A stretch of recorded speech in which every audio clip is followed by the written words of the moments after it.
Probably, I think. We're We're live. live. Hello, Everyone. Welcome to the Gravity Max live stream. Let me check and make sure that we're actually Yeah, I'll have it running. live broadcasting. Okay, I think we're good. Yeah, I got the notification because I downloaded the YouTube app. Yeah, so things are going a little. We have quite the setup. We've got quite the setup. I wish you guys could see it. It is grand. And I truly mean grand. I'm not just being what's the word? I'm tired. Hyperbolic. Yeah, sure. There you go. I was thinking like fancy, pompous. I'm not being pompous. I've been up since 4 a.m. this morning because I woke up at 4 a.m. and then couldn't fall back asleep. So, anyways, we have a fun episode today. We're gonna get started with that.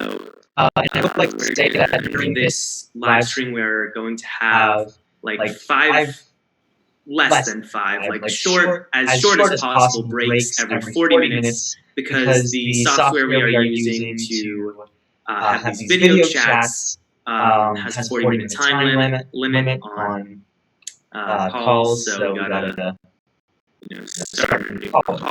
But it's fun. Yeah. We're looking smooth as well on the playback. Yeah. Do you get any audio? If you get any audio, does it sound good? Oh, yeah, wait, I can just... Hyperbolic. Shoot. Yeah. Okay. Here, well, I can play it on my computer so you guys can hear it. Yeah. Okay. Yeah. Just tell me if we look. I can see it on my second computer. Yeah, that's part of the setup. We fixed OBS, hopefully. But you do actually sound kind of echoey on the playback. I sound echoey? Yeah. How echoey? Like two of you are talking at the same time, offset by 0.1 seconds. Okay. Here, let me keep listening. Oh.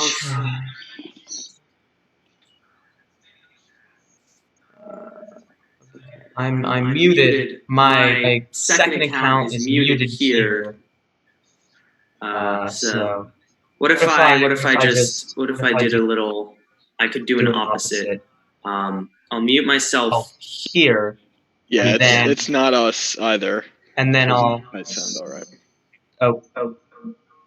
Sorry. Oh no. Okay, no, I can't do that. I can't do that.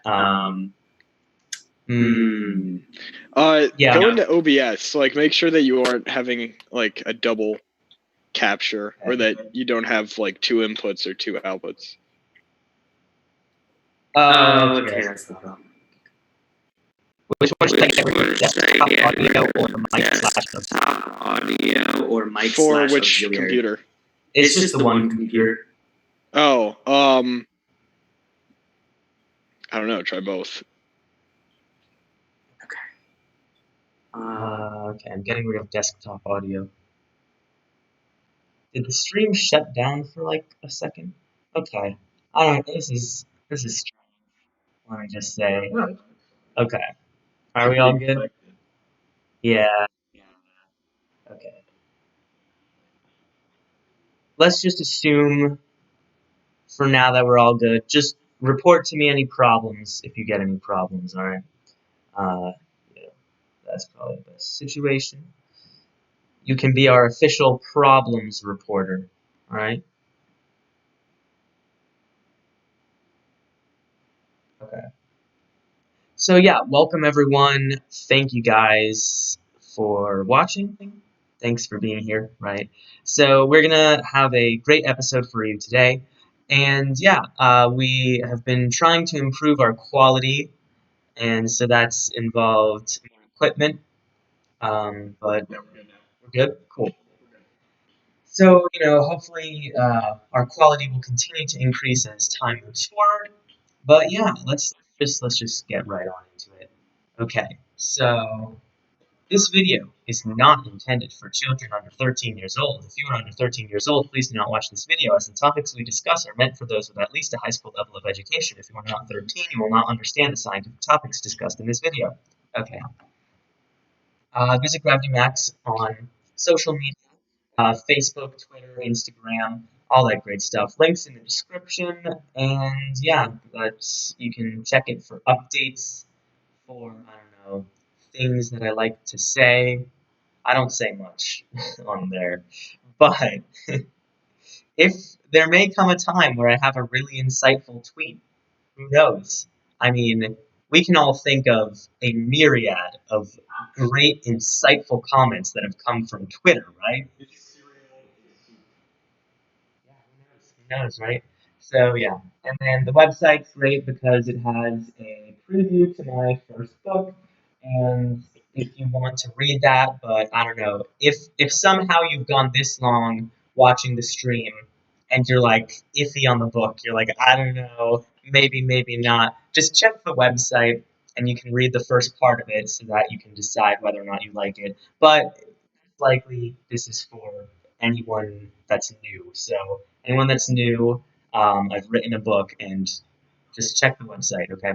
So also follow Sebastian on social media. 128 Seconds YouTube channel, very great YouTube channel. Concise, informative videos that are all. I don't think I need to say this to you guys, right? How long do you think these videos are? Yeah. Uh-huh.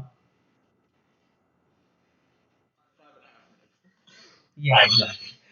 So yeah, also check out his Instagram. Links to everything in the description. And then finally, A Truly Dead Rock is available on Amazon. Has been for quite a while now, and will be for, I don't know. I don't. It doesn't cost anything.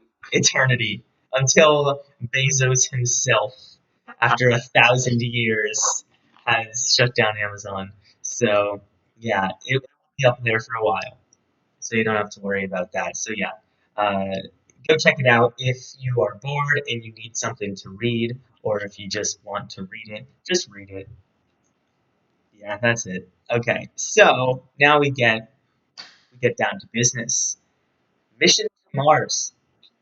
That is today's topic. Mhm. Red. Is yeah. Mm. Yep. Yeah. Poppy.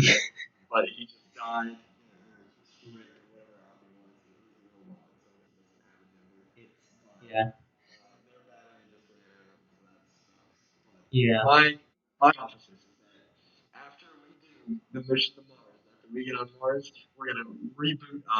We got it. Yeah, exactly.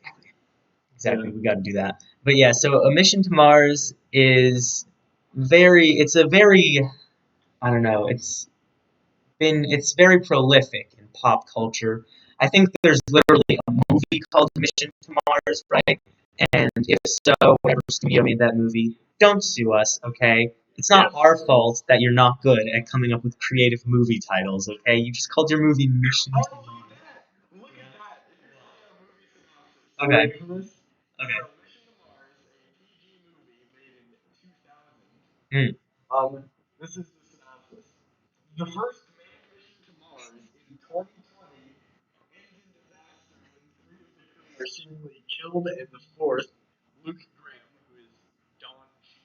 Mm.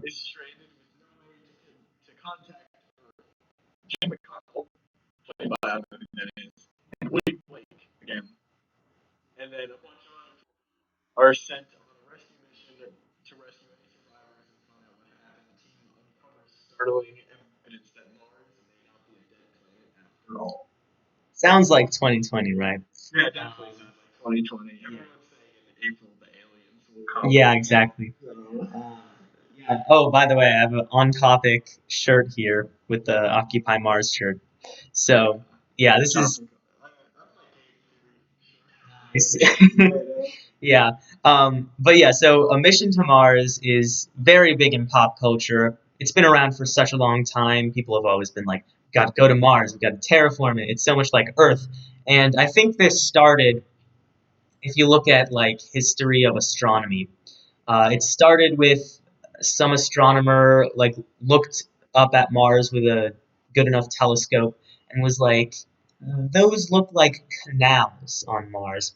And he was just seeing, ravines and just various surface features. I think it was some as well, like distortions and just having a bad telescope because it was, hundreds of years ago. But he's like, yeah, that's canals. There've got to be aliens there. So ever since then, it's always been like, we got to go to Mars. It's so similar to Earth. And like, it's always been the Martians is always like, unless they say generally aliens, they always say Martians. If they specify the race of aliens, it's typically Martians.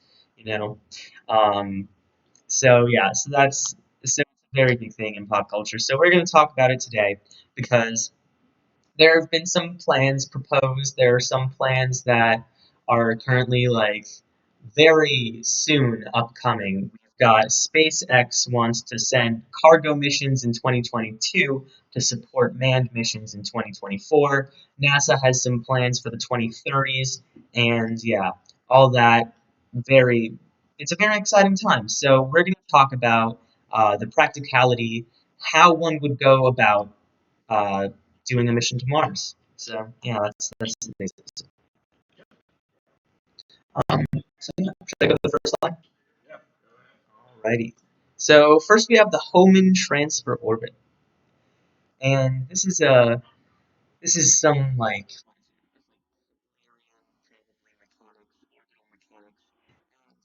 the Hohmann transfer orbit is the most efficient uh, transfer orbit that you can take between two planets. This orbit will use the least amount of energy, but that comes at the cost of it taking quite a bit of time. So it's a bit of a balancing act. It's energy costs versus time and just having to sit around and wait. So yeah, so let's get into that. Okay, so we start with the shape of the Hohmann transfer orbit, and it's a pretty simple shape. So planet, yeah, yeah, exactly. No, it's actually get this, it's an ellipse. Yeah, dishonest. Yeah, exactly. Yeah. Hurt by yeah.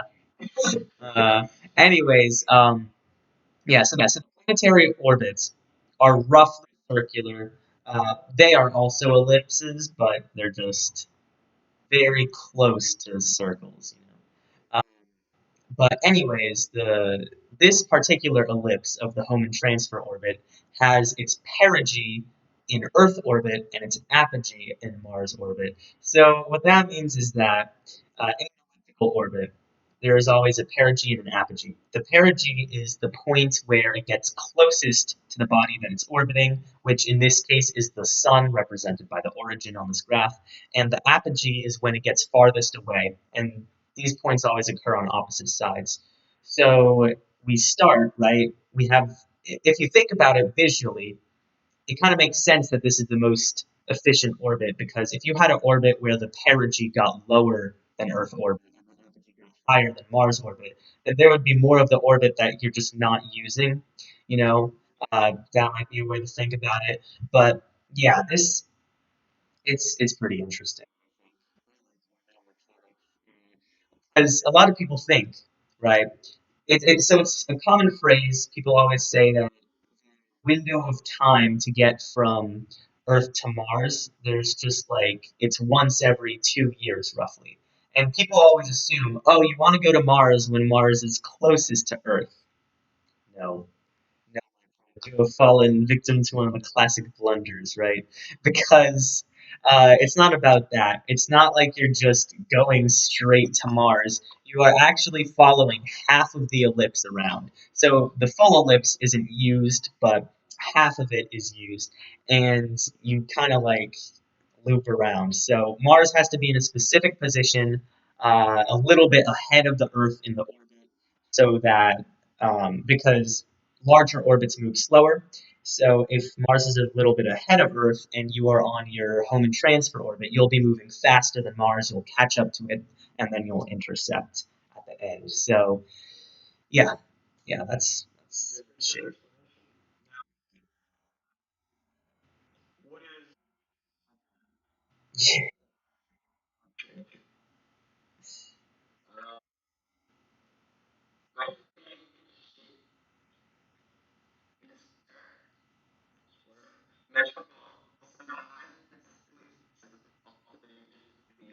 Oh, I think we're getting a bit of lag.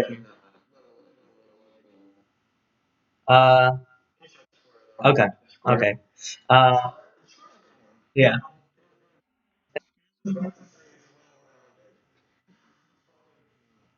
Square is angry at you now. All squares. What? Oh, favorite shape. Hmm.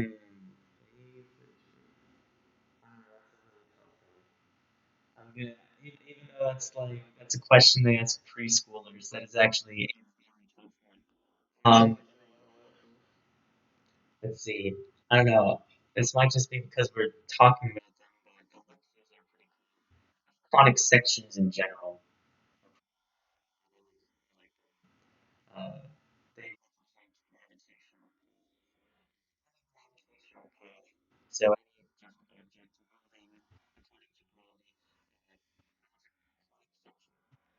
at least in the two-body problem, once you add a third object, whoa, then it just doesn't work. But nothing works. The three-body problem is so annoying. It's hilarious. Um, chaos theory, right? That's the problem. But anyways, yeah. So that's the basic shape. That's the basic shape, and yeah, actually, if you just keep this shape in mind, because now we're going to talk about the initial burn. So the initial burn is where we go from we are, orbiting Earth, and we're staying in sync with the Earth as it orbits around the sun to accelerate a certain amount. And once you accelerate, then you are on your Hohmann transfer orbit, and you have, you've gotten rid of your link to Earth. So you are no longer following the Earth. Um, and this initial burn, basically, the requirements are you try and speed up in the direction you're already moving for this initial burn for the Hohmann transfer orbit, at least Earth to Mars, because you need to speed up. So if you imagine the shape again, or actually, I'll just bring the shape back up here. Um, you need to add energy to your Earth-like orbit to get it to have an apogee up at Mars orbit. So naturally, just without any acceleration, you're just going to continue the sun. So if you want to get higher up, then you need to add energy. I mean, just that's logical. It's like pushing a ball up a hill. You have to add energy, and so yeah, that's what you got to do.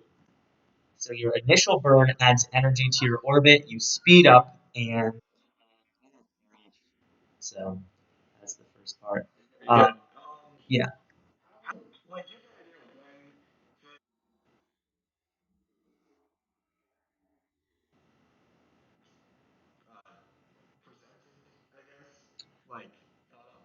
I do not know when it was first thought up, but I'm pretty sure it was a guy whose last name was Hohmann. That was his name.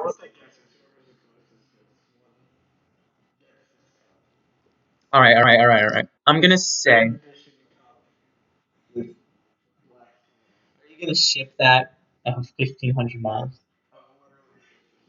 All right, that would be a great joke. And then like on the next stream, I have it, and it's just like, oh. But anyways, let's see. I'm gonna say 1955 because there were a lot of space concepts that were debuted.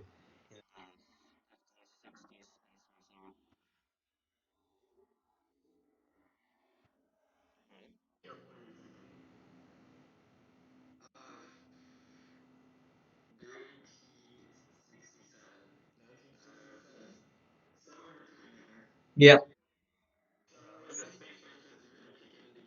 Yes. True. 1955. All right. Yeah. Let's see what the answer is.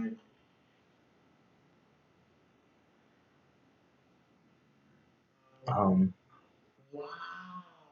Oh, wow. I guess I win that one, even though we were all. You got it in Costa Rica. It's going halfway back. Yeah. Anyways, yeah. So this initial burn can be carried out in two sort of ways, right? Technically, according to orbital mechanics, it should be instantaneous to initiate this Hohmann transfer orbit, but that's not really possible, nor is it something you would want because everyone would get like pressed against the walls too much. But the initial burn, you fire the rockets, and depending on, I guess, how large your ship is, you can do a quick burn that only lasts, a handful of minutes, like maybe an hour, and people would actually feel that tug as it accelerates. Or it could, take a day or two, and over that long period of time, people wouldn't really tell that anything is actually happening. You wouldn't actually be able to feel it, but it would be shifting you into the Hohmann transfer orbit. So that's just different possibilities. But yeah, I think that's it for initial burn. It's interesting. This is the period of time, if you think about it, where the Earth will slowly recede away from you, and this isn't something that has ever happened before to people. It's always been like even during the Apollo missions, uh, the Earth was still very large out the window or in the sky or something. Um, it's large. Think of how big the moon is from Earth, and then Earth is bigger, and so think of how big the Earth should look from the moon. So it looks larger than the moon does in the moon's sky. It's a weird thing.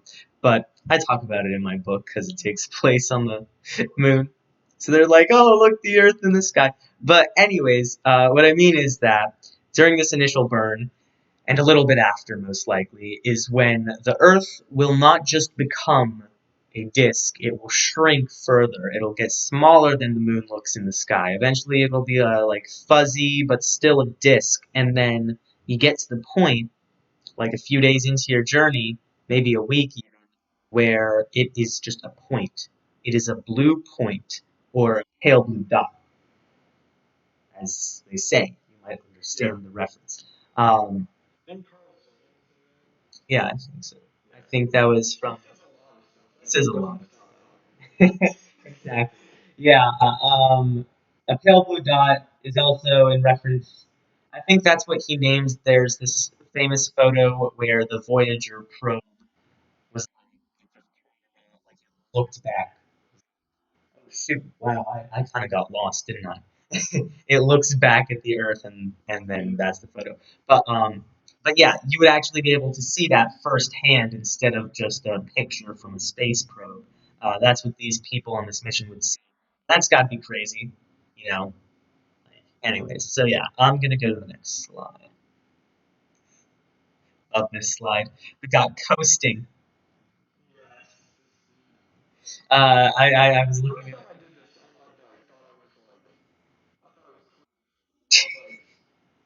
Uh oh.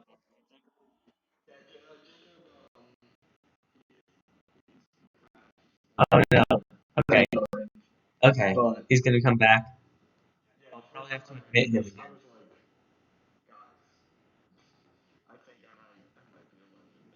Eh, yeah.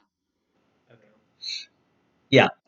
Yeah. So coasting. So what occurs here is that there's always the notion in science fiction. This is probably one of the biggest myths. It's like the artificial gravity that's just unexplained myth. Like if you even when they explain it, the explanation usually isn't that good, right? But sometimes they just don't even mention it. Just no questions asked. For some reason, there's gravity. There would not be gravity on a mission to Mars. At least the first mission to Mars most likely will not contain gravity. And the reason for that is that if you're just in a large tube, that's pretty much what a spaceship is. Large metal tube that's going through space. It is in orbit, and it's in a free fall path. Every orbit is a free fall path. You are just falling but never hitting the ground, or in this case for interplanetary travel, You're falling, you're never hitting the blazing hot surface of the sun.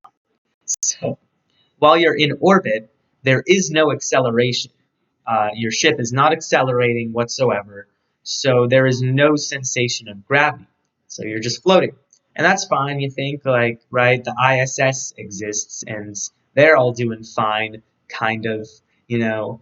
Um, but it's an important factor because uh, the length of a mission like this, because of the Hohmann, that long without any gravity, it isn't necessarily going to give you long-term negative health effects, but even once they get to Mars, and even with Mars's lower gravity, they're going to need like a day to recover or something. Like the ISS astronauts often need to recover for a little bit. So you can't like hinge on the fact that like they're going to be able to start working from the second they get to the ground. You need to have enough provisions that they can be like, okay, I am weak. I need to get strong again. Um, Great. Cool. Um, nice. All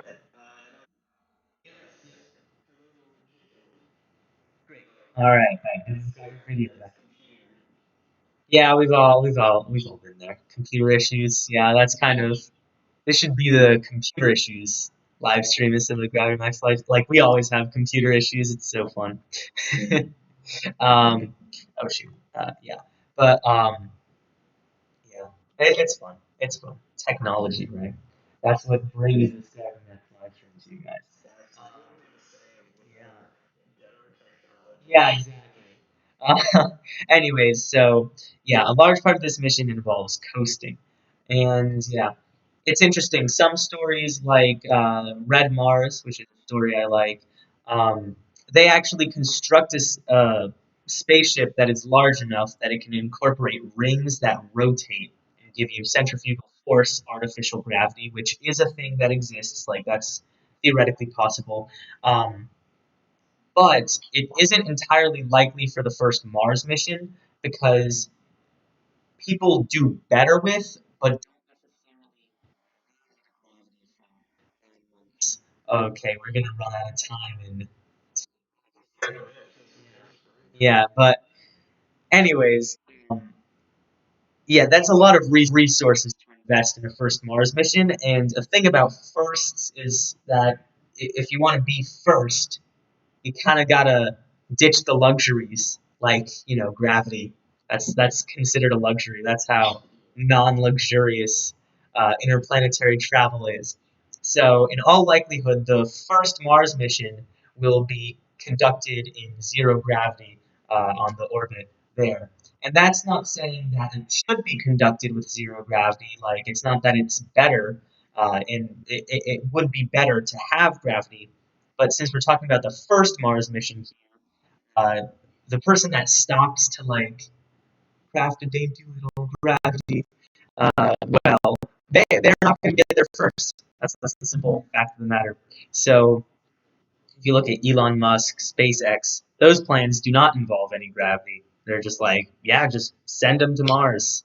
Um, but yeah, so that's what's going to happen. There will be a lot of coasting, and even if there is some centrifugal force and artificial gravity, uh, you will still be in free fall. So if there was to be an astronaut on the outside doing repairs mid orbit, they're not going to fall away as long as they're not like working on the centrifugal force section. So yeah, so that's that. I'll go to the next one. All right. So we have our final burn slash landing, and for the first Mars mission, once again we're talking about firsts here. They will likely be mushed together, the final burn and the landing, because we'll talk about this in a little bit, but you're going to employ a method called aerobraking, which is kind of like just think of having a parachute. And but instead of a parachute, it's just the full force. Like it's just your skydiving. It's just the air hitting your body. We're gonna have to have as much of that as we can. We're gonna need to utilize that as much as we can. And the difficulty with Mars is that Mars has such a thin atmosphere that there isn't a lot of aerobraking that ends up coming in. So you are going to need some fuel to decelerate. And if we go back to our shape, I'm not going to go all the way back because it's a lot of slides to go back. But if you think of the shape here, what's happening at this point in the orbit is it's a little counterintuitive. So you actually have to speed up again, which is weird. You actually have to speed up again, you might think. But at first we were speeding up, now we're speeding up again. What's going on? Mars actually orbits at a slower orbital velocity than Earth. But the thing is, on your Hohmann transfer orbit, as you go from perigee to apogee, your velocity slowly decreases. That's what happens when you're on an elliptical orbit. Your velocity decreases as you get higher up in the orbit because it's kind of like it's that your kinetic energy is being sapped away and it's being put into gravitational potential energy, if you think about it like that. So once again, you'll have to speed up because Mars is moving by faster than you are. So, yeah, you're also going in the direction of your orbit when you hit the final burn. So, yeah, so there's going to be a final burn, and that's going to require some fuel. But then the landing part, you can use some aerobraking and eventually get down to the ground. So that's the end of the trip. So yeah, let's look at some statistics here. So stats. Yep. Uh, so yeah, I mentioned before it takes 8.5 months this Hohmann transfer orbit to get to Mars, which is 0.709 years if you're a psychopath, or 260 days. Yeah, so that's rough. That's roughly 3 seasons. I'm just gonna say that, right? The amount of time that takes is about 3 seasons, and yeah, after that amount of time, you're at Mars. So think about that. If we left for Mars now on a Hohmann transfer orbit, we would probably get there December 31st, 2020, roughly, more or less. Um, Mars isn't even in the right position right now, but just hypothetically. Um, we would be able to bypass all of 2020. The rest of 2020, we wouldn't have to deal with whatever crazy catastrophes like November or October has. Can you imagine? Yeah, and then December's like, here you go. This is the falling action. Um, but then maybe it's your to be continued as well. Maybe that's what December is. It's your setting up the lousy sequel 2021. But anyways, so that's your time taken. And then the other part is delta V. And delta V uh, means change in velocity. That's what the Greek symbol delta stands for in mathematics. And that change in velocity for the Hohmann transfer orbit is 5.68 kilometers per second. So that's crazy. That's between your initial burn and your final burn. That's combined. And that is a monumental amount of speed, if you think about it. Just like, yeah, if you think about it, because that is just crazy. Because 5.68 kilometers, what's that in American? That's probably like 3.5 miles, right? Yeah. Um, so imagine going 3.5 miles in a single second. Um, look at me, I'm great. I'm great, yeah. Um, but yeah, gosh, this is gonna be just like last time, where I plotted a conspiracy to like take down the American government. Yeah, so 3.5 miles per second. At least this misquote will just make me look like a jerk and not a like terrorist, right? But anyways, yeah, 3.5 miles per second. That is crazy speed. That is just interplanetary velocity. Um, and another way to represent this 5.68 kilometers per second is 5,680 newtons per kilogram. So what that means is, so the newton is a unit of force. Okay, it's the metric unit of force. American unit of force is pounds. FYI, if you wanted to know. Yeah, so this is like the equivalent. This is weight, which is why world record deadlift. Um, so yeah, 5,680 newtons per kilogram. Every kilogram of mass you want sent to Mars, you need to pack enough fuel to provide 5,680 newtons of force. And that is a little more complicated than it may seem at first, because not only do you need enough fuel for 5,680 newtons of force per kilogram, whatever the mass is of that fuel that provides that much force is going to need its own fuel. And then that much fuel is going to need its own fuel. And that becomes a problem. If you look at rockets, just rockets that even just not even going to Mars, just starting on Earth on the surface and going to Earth orbit, they're like 90% fuel by mass. And they got a tiny load in the top. So that is definitely something here. And look at so that's the amount of weight. That's like the world record deadlift isn't even as much required to move 1 kilogram of this material. That's like 85% of the force, that is required per kilogram. So that is a lot of force. It's very energy intensive. It's crazy. And this is the most efficient path. Just think about that. This is the most energy efficient path, yet it requires so much energy. Um, so yeah, that's one. That's a thing. In the future, we might find out better ways to generate energy. And if we do, then missions to Mars might just become like, oh yeah, it's a long weekend. I'm just gonna pop over to Mars. I've got a summer home, right? So that might that's an interesting thing to think about. Anyways, so yeah, that's stats. Do you guys have anything just on this whole topic? Because the next slide is like, oh, it's at less than a minute. Okay. Yeah. Okay. All right. All right. All right. Okay. We have just faded out of existence. New meeting. Okay. Uh, so yeah. See you guys in a second. Just bear with us here. Um, yeah, this is why I have two accounts on here, because the webcam for this computer is not as good as the webcam for this one. So yeah, let me just email these guys the new Zoom link, and then we can get back to your regularly scheduled programming. So actually, I'm not gonna quickly get rid of this. Okay, so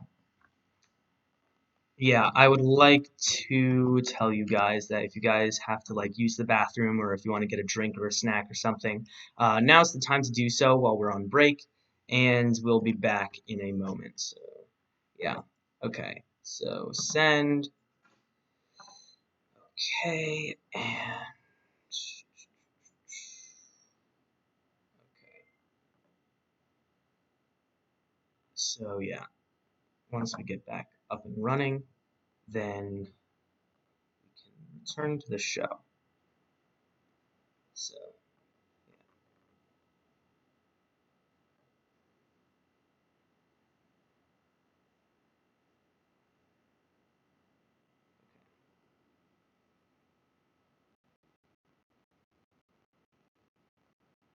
I'm going to join my alternate computer so that everything instantly rises in quality.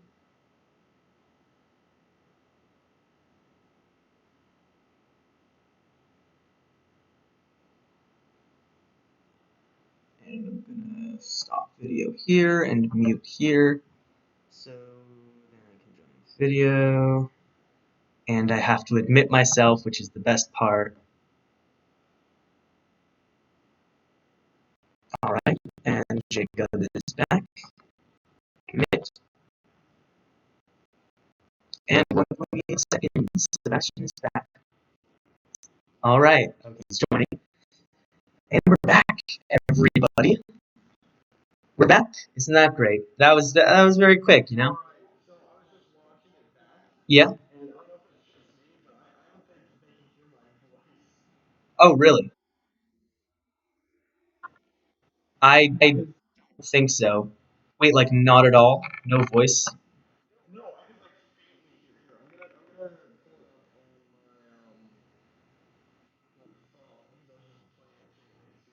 Okay. I really hope that if yeah, okay.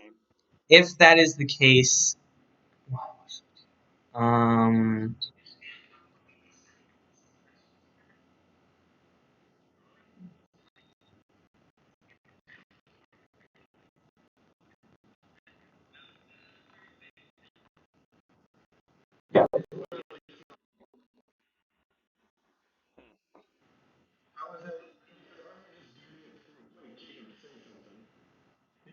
Because you turn off the position. Wait, so does my voice also not show up? That's what I'm testing.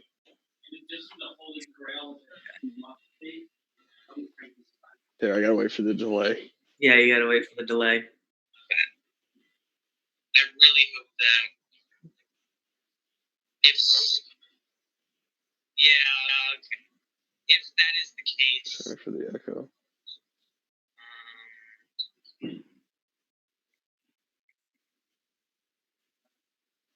Sure, hold on. It's coming. Any minute now. Yeah, just bear with us. Sorry, this is the continuous effort to improve quality. Sometimes you gotta spend quality to make quality, right? So that's what's going on. No, Jacob is going through perfectly. How is that even possible? My computer just doesn't like you. It's like annoying. Is it just like racist against my voice? Like, how does that even make sense? Is that even physically possible? So wait. So they're all coming out of the same speaker here. They're all going into the same speaker. My voice is coming from here, going there. You and Jacob are coming from the same source. So it would make sense if both of your voices didn't show up.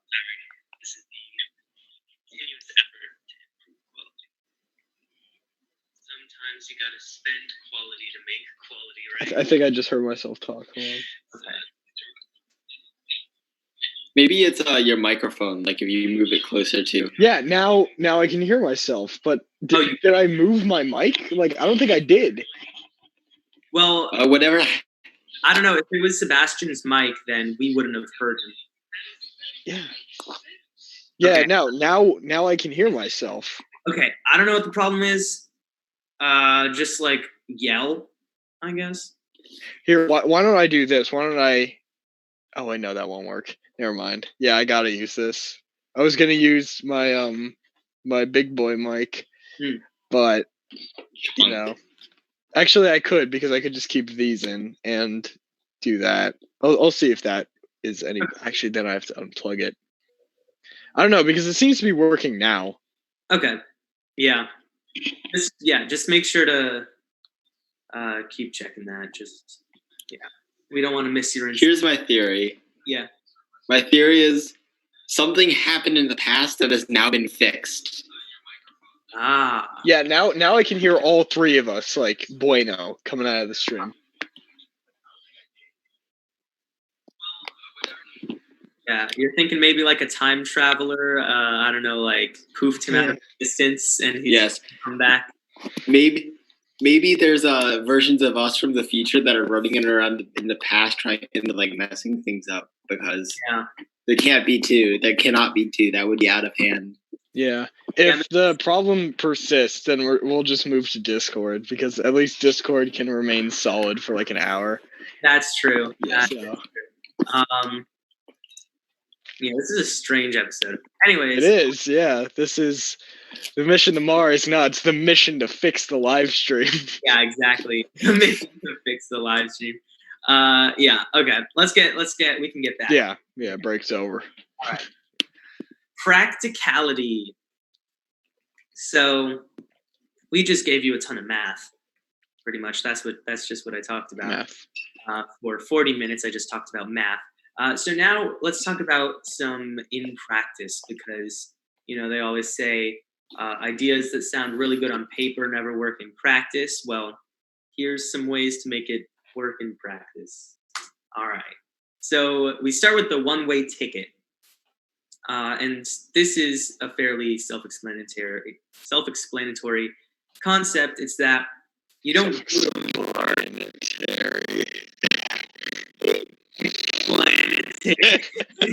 That's Pluto. It's ex-planetary. It's no longer a planet. So yeah, for the first Mars missions, there should be no scheduled return mission. Eventually, people should be able to return to Earth if they want to. Some may not want to. That's an interesting possibility. But the first mission should have no scheduled return flight, and that's just because if you want to schedule a return flight, then you need to pack even more fuel, and then even more fuel to accelerate that extra fuel. And you end up getting in a cycle where you're addicted to fuel, and you're just like, it's horrible. It's horrible. And yeah, you end up having a huge ship, crazy fuel to cargo ratio. And yeah, it gets you to Mars, and then somehow is able to get you back like 2 Hohmann transfer orbits. No, that's ridiculous. That would present some crazy design challenges. The better option, the better way to do this is you have your Mars mission. You plan it so that it can get you to Mars, and you brought enough supplies with you that you can set up a self-sustaining colony. So you get there and you can become self-sustaining. Not you can get there and then you go back. Because once you're self-sustaining, eventually, with development over time, you can build like factories that will produce more rocket fuel out of the local materials on Mars. And you'll have factories to build rocket parts. You'll mine metals from beneath the Martian surface. And eventually, what metals are in Mars? You'll have, Here, I'll figure that out. Terrestrials. Yeah, keep talking. I'll figure it out. But yeah, so you don't have a scheduled return flight. You have to build your return flight. You have to create, you have to make fuel there, do all the chemistry, and then you'll get your return flight. So that's the interesting, because that is what SpaceX is currently planning to do. SpaceX, their mission is going to be a one-way mission because they want to establish a self-sustaining city on Mars. And what that means is eventually there will be flights between the 2 planets. So some of the initial colonists, they're like, yeah, I've had enough. Then they can go back. But I would find that unlikely. Like if you were the first person on Mars or part of the group of the first ship that landed, I would feel pretty connected to the place. I'd be like, yeah, I don't need to leave. Why'd I go back? But that's more, we can talk about that in a second. But yeah, so that's the difference between SpaceX and NASA.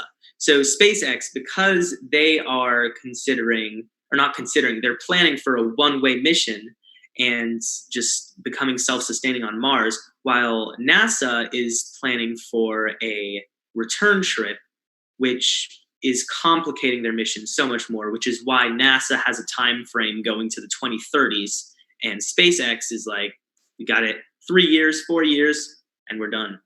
That easy. So I found some good data for stuff. So based on a NASA fact sheet, Mars's atmosphere is 95.32% carbon dioxide, right? And only 2.7% nitrogen, 1.6% argon, and 0.13% oxygen. Wow. And then 8.08% carbon monoxide, just if you weren't already dead enough. But yeah. I found this cool graph that I can throw in if you want of the samples that Opportunity, Curiosity, and Spirit took from Mars. So I can paste that in. Yeah, okay. Yeah. Carbon dioxide is actually pretty great, though, because you can reconstitute it into oxygen. You can feed it to plants that you bring and then turn it into oxygen. I threw it in. Cool. Nice. Also, it seems like the audio is working. Cool. That is good. That is very good because audio not working. What do we got here? We've got some magnesium oxide. Yeah. Aluminum, silicon, potassium. Phosphorus. So we've got some good salts here: calcium oxide, chromium, manganese. Okay. Oh, then there's iron oxide, which is like kind of it's iron 2 oxide, not iron 3 oxide. So that's kind of like rust, I think. So that's why it's red, right? Yeah, that's why it's red planet. But yeah, this will be very useful for the colonists. Just look at all that. You've got titanium, magnesium, aluminum. You can, through a series of chemical reactions, you can remove the metals from these compounds and put them into new compounds that are more useful to us and aren't just dust. So aluminum is very important, titanium. Like you want these lightweight but strong metals to use in rocketry and stuff like that. So yeah, that is important. But yeah, so that's our main point. It's a one-way trip. Yeah. But yeah, like I don't think they would be complaining though. The first colonists, because there are risks associated with any pioneering space mission. Like the Apollo program, very risky. I mean, Apollo 1 ended in catastrophe, yet they still pressed on, even though the first mission resulted in 3 deaths. And that was like during a flight test, I think. Yeah, it like blew up on the launch pad. So a lot of these people that are going to Mars they aren't like detached from the idea of risking their lives, right? So they're like progressing science, and stuff like that. And once they're there, I see that they probably wouldn't feel the need to go back. Like, why would you want to go back, right? Like, what are some reasons? I mean, I guess family maybe, but it's likely these are actually some interesting concepts that they would want to like send families there, or if not families, couples. They want to send couples to Mars. These are some proposals because, like in Red Mars, for instance, what they did was everyone was like, I think the youngest person was like 37. So everyone was in their 40s and 50s. And that was done because it's like, because of all the radiation, which we'll talk about in a bit, but because of all the radiation, it can damage like, the reproductive system. So just send people that don't really care anymore because they're 40 and 50. So they would have already had kids. So that's one way of doing it. But if you have good radiation protection, which, that's a little iffy. We don't know how well you could protect against radiation because, again, it's a cost analysis thing because radiation shielding is usually heavy. And we'll get to that in a bit. But, yeah, so this is a one-way ticket. I don't know. If I was one of the first people on Mars, I would probably stay. What do you guys think? Oh, yeah. Oh, chilling on the road. No, what I would do, here's my plan. What I would do is I would just be, how like Neil Armstrong, first guy to walk on the moon, Buzz Armstrong, second dude, and then the guy who didn't get out, whose name is Michael Collins, I think, just stayed in the. But anyways, I would be the first man to do everything on the, like I would just eat a corn dog. I would be the first man to like do a boogie. I would be the first man to like piss outside on Mars. I would be the first man to do like everything, the first man to do a handstand on Mars, the first man to do like, I don't know, anything, the first man to play GTA on Mars, I would basically just guy who's like he's not high enough like in the chain of command like to get the rank of like commander who's gonna make the first step. So you're just like, you know what, I'm gonna get all the random like does anything. Like for the first month, pretty much any action that you do in the like course of a day, there are probably like 20 that would be the first time anyone did it on the planet. And everyone would be like, oh my god, this guy, I can't stand it. Yeah. But yeah, so that's interesting. What about you, Jacob? Would you take the one-way ticket? I mean, like, there's a certain element to the one-way ticket where you're all in. You're going all the way to Mars, and you're starting an entire society. And that pretty much beats like a normal day-to-day life. Like you go to like a normal school, you do normal homework. Nah, I want to go to Mars and start like a planet. I want to found a planet. Exactly. I mean, if we think back to the founding of, or the colonization of the Americas, that was often a one-way ticket. Like, no one was thinking like, oh, but what if I want to go back to Europe? It was just like, yeah, I'm going to go. It was only like the really rich, like the businessmen that are like, yeah, I'm going to get the resources that are like, I got to go back and forth. But just the standard person that's like, I want a new life in the new world.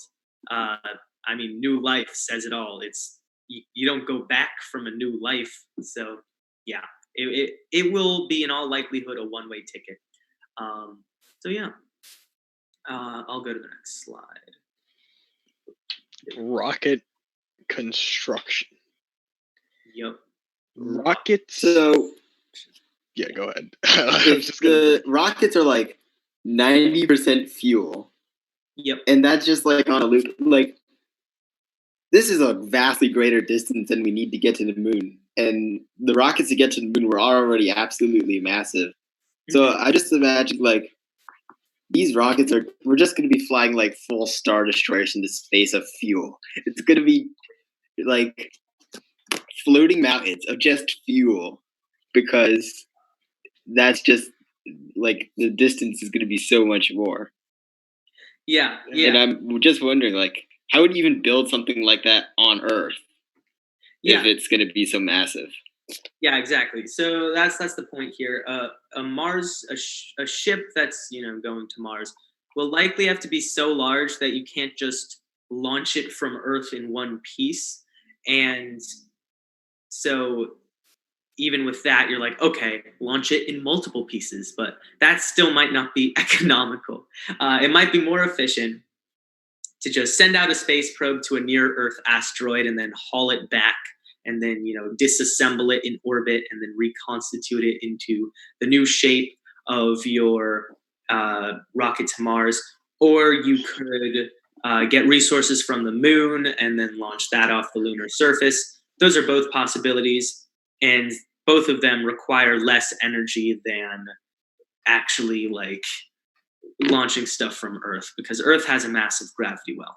So yeah, we're gonna have to, like, in some shape, like some form or another, we are going to need to have our first in orbit construction, because we haven't, I mean, other than the ISS, which was built on the ground and then sent into orbit and assembled like piece by piece, we haven't we haven't built anything out of materials in space. It's all been stuff from Earth. So it might be advantageous to incorporate that for the first Mars missions. But one thing that's definitely important is that once you get like low Earth orbit or high Earth orbit even, there will likely be refueling missions. And this is like the most simple, like the least involvement of construction in space. And this is what SpaceX wants to do. So you launch your Starship, which, you know the Starship, right? So you launch one Starship with all of your passengers and crew, and that, uses all the fuel. Then you launch a second Starship that's carrying fuel to use and just more fuel, and then they dock in orbit. One refuels the other, and then your second Starship can now go to Mars. So yeah, that's what you got to do. Just because it is so fuel intensive to get off of Earth and then out of its gravity well and yada yada yada. So you really need to have that in orbit, like refueling. So yeah, that's part of getting a rocket to Mars. Pretty solid.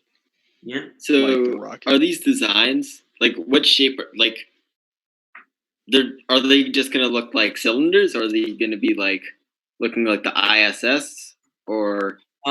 Yeah, so the SpaceX designs, the current prototypes that have actually, there are a few prototypes that have been built already. They are pretty much just cylinders, and then they taper off as a cone at the end, and they are large. They are a lot bigger than any rockets we've ever seen before. And the conical parts, the cylindrical parts are for fuel. So that's the fuel tank. But then the cone at the top, that is for the... Yeah, we had an image of the SpaceX Mars mission rocket prototype in the last stream. Yeah, we did. I can throw it in again. No, it's good. It's there. That's the artist rendition. But more silvery. The prototype's more silvery because they didn't really paint it. Because you don't paint a prototype, Yeah. But yeah, it's massive.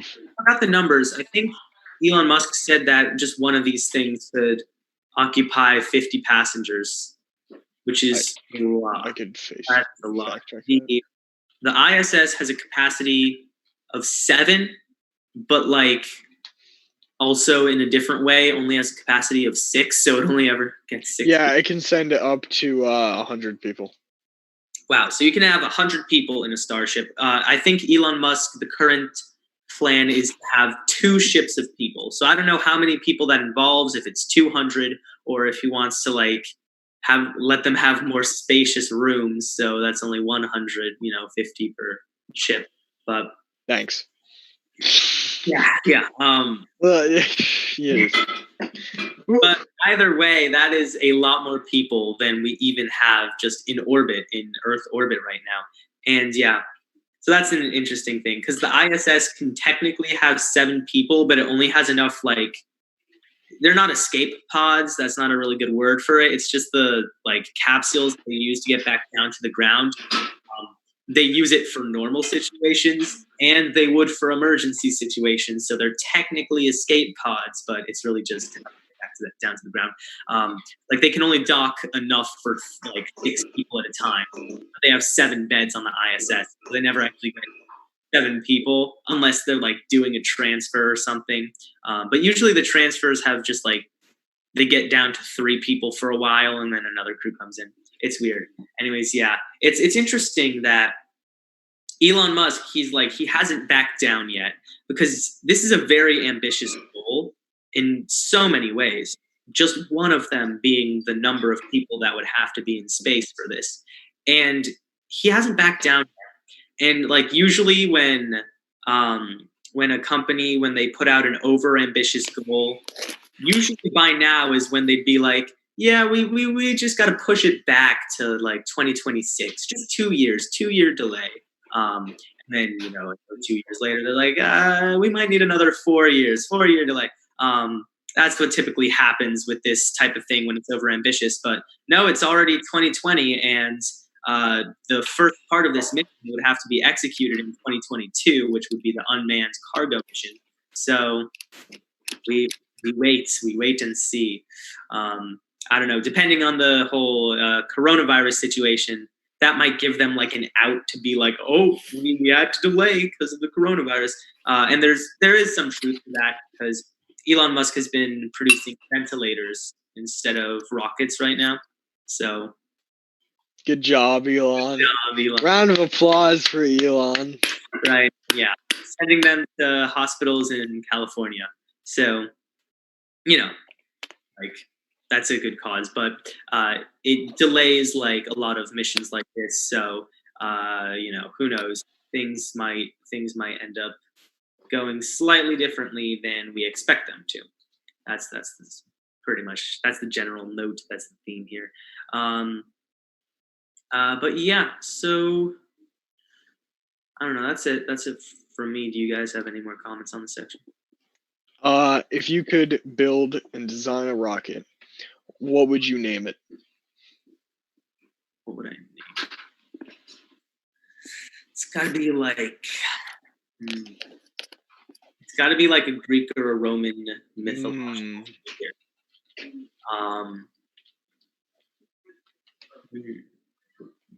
Ooh, imagine this. This is a hypothetical. Imagine a like 3-pronged mission to Pluto called Cerberus. Ah, right? Nice. Funny. Yeah, like 3 rockets to Pluto or something. Should totally be called Cerberus. So that's the first thing that pops into my mind.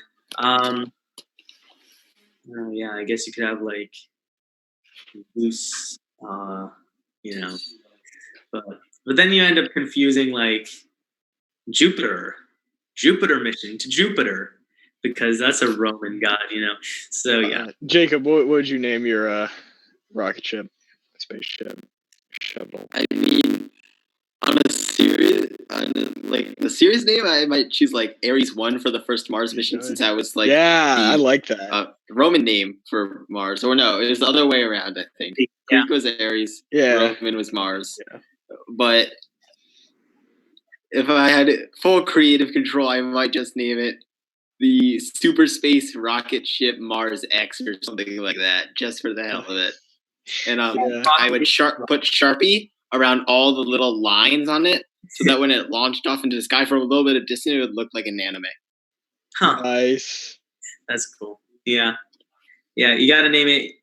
Leave it up to an online poll, and Rockety McRocket face. Yeah. Oh, that was the joke I was gonna make. Oh, you got me. Nice. Anyways, yeah. All right, I'll go to the next slide. Okay.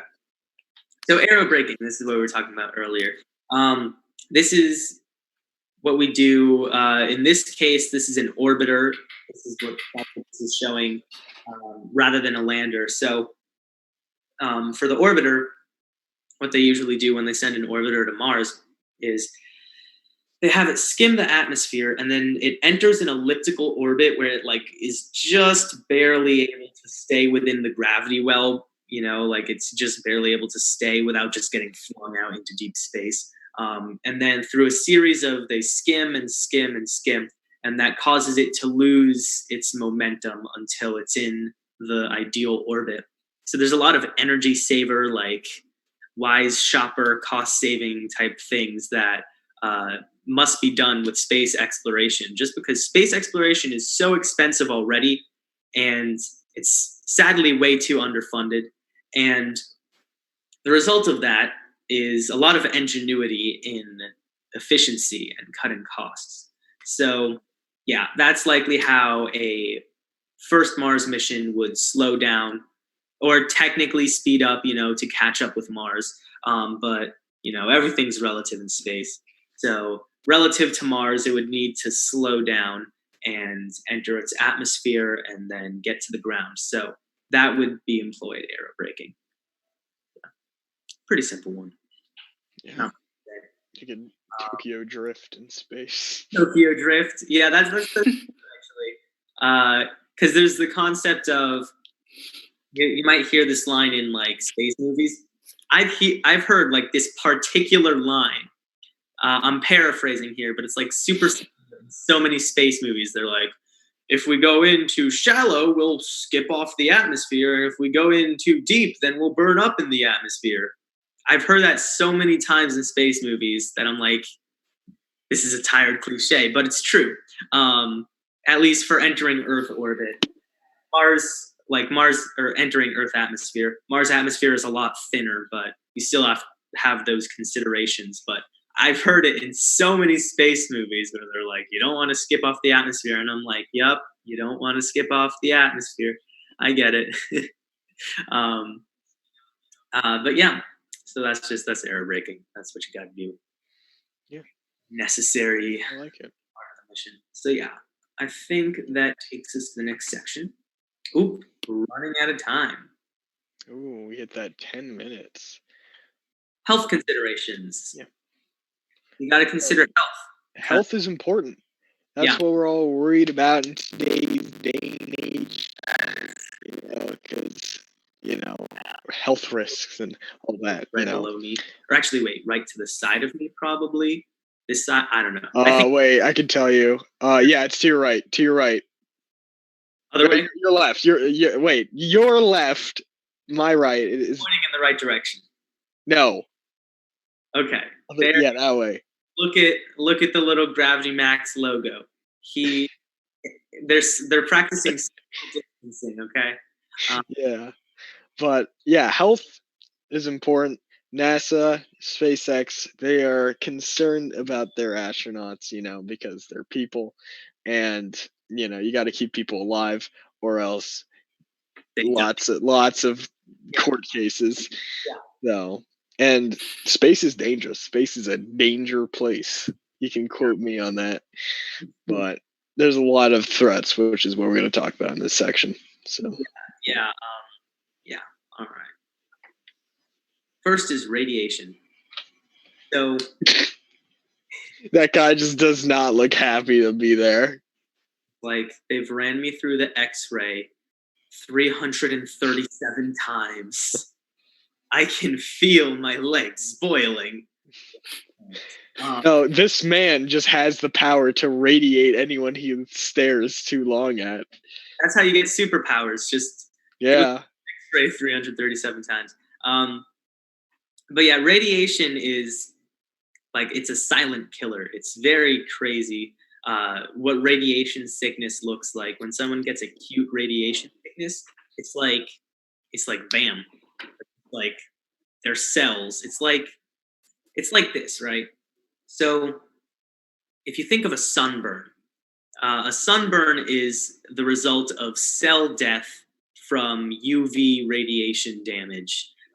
So now think of radiation that is much more intense than UV, and it's like penetrating your whole body. And so cells are dying left and right all over your body. Internal sunburn, like that's what's going on. And it's just crazy. It'll just kill you. Like, yeah. So. Yeah, radiation is no bueno. Exactly. Yeah, the radiation logo is like a fire logo, I gotta say. Whoever created that logo. Yeah. Props. It works. Acute radiation sickness is very dangerous, but for space, the focus more is of chronic radiation sickness. It can manifest as just like cancer generally. So, yeah, it comes in the form pretty much of cosmic rays. So we on Earth have a lot of protection from the radiation of the universe. We are underneath a thick atmosphere, and that in itself just blocks out a ton of radiation. And above that atmosphere is another layer of protection, and that's our magnetosphere. So we have a magnetic field to deflect. Which you can learn about in the layers of the Earth and its atmosphere in under 128 seconds on 128 seconds. Yeah. /youtube.com or whatever. So you have the magnetosphere and you have the atmosphere, right? And that is hundreds of miles deep of just protection against radiation. And when you're on your spaceship bound for Mars, there's like an inch. Bam, that lines up better. There's an inch of space. Like there's an inch between you and like interplanetary space, and you are subject to so much radiation both from the sun and just cosmic rays. So the result of that is sickness. So we would need to build our rocket and eventually our bases on Mars with this radiation in mind. So for the first Mars mission, there are a few possible ways to do it. So there's, the classic lead. Lead's a classic. They used pipes. Not a good idea. Then they used it in paints and gasoline. Not a good idea. But using it to protect from X-ray machines, that is a good idea.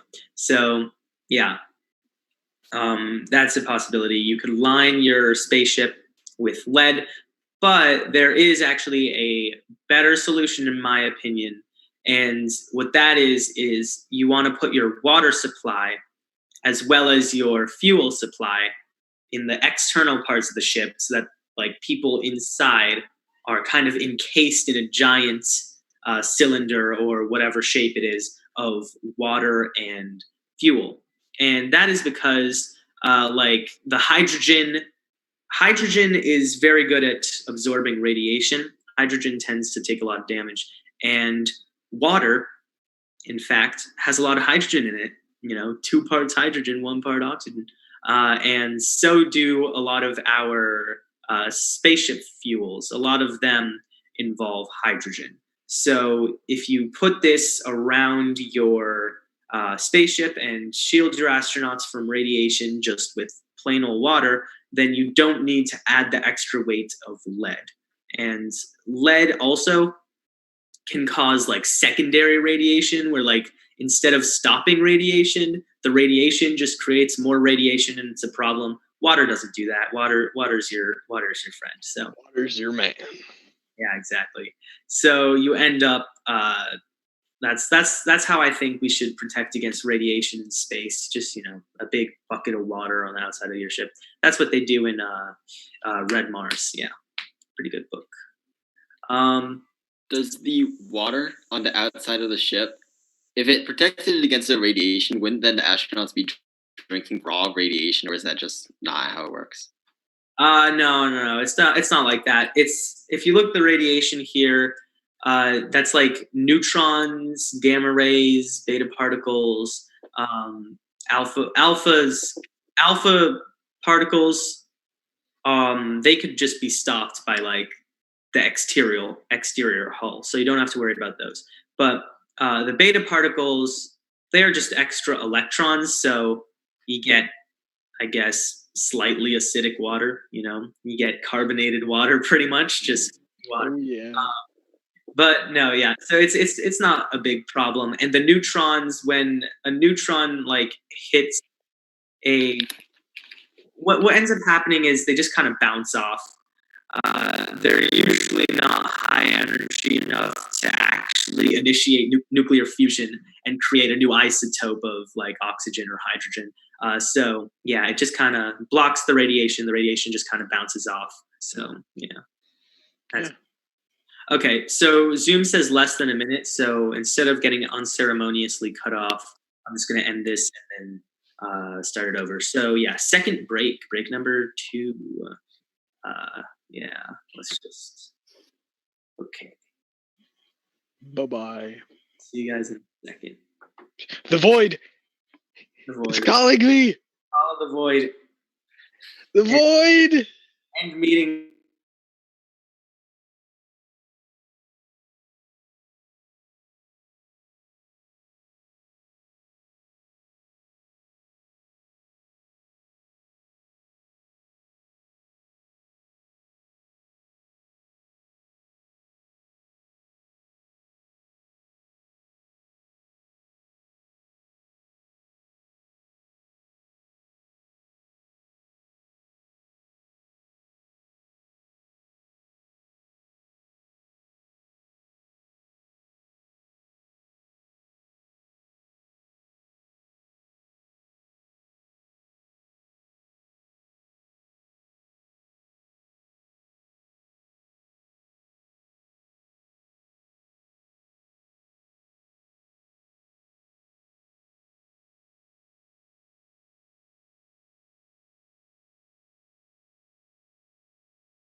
Hello? All right, we're back. I think we're back. We back? Is Max in here? Oh, there he is. Yeah. Guess who's back? Yep. Back again. Back again. So there we go. Nice. Is everything looking good on the? Yeah. I was just checking that. I don't know what was going on in the beginning, but our audio is crisp. That was crazy. Yeah. I don't know is it how that's possible that my voice was just being singled out? It was being censored somehow. Like, hey, like if I got flagged. I know, if I could have a software that like censored a single person's audio, oh my gosh, I would use that so frequently just in my day-to-day life. I would just shut people up, you know? Yeah, like Adam Sandler in that one movie where he has the remote. Oh yeah, mute. Yeah, that movie. I really want to watch this movie. It's called like Next. It's from 2007 and it has Nick Cage in it. And so it's about a guy that can like see like 2 minutes into the future or something. And I just want to watch it because it just sounds like a riot. But yeah, so we're back. I think we have a chat. Oh, chat.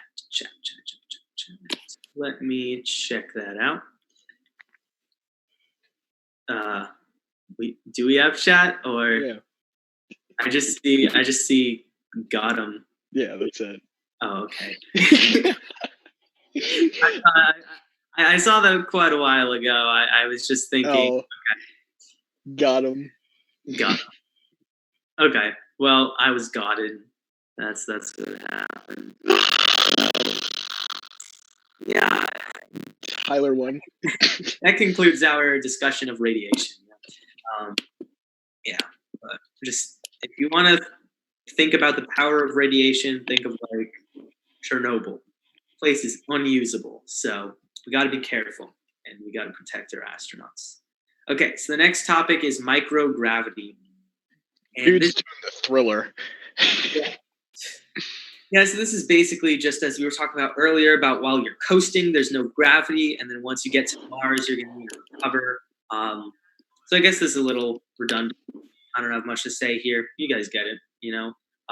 When you're in space for a while and you aren't exercising your muscles begin to break down, and you also end up having eyesight problems because fluid like that is usually like drained downwards just by gravity is not anymore. So then it pushes on the back of your eye sacs, which induces nearsightedness. Like that's nearsightedness is caused from like your eyeballs being like too like in this direction, they are too flat. So this fluid ends up like you get a big head, you know, and then it pushes on your eyes and causes nearsightedness. So I don't know.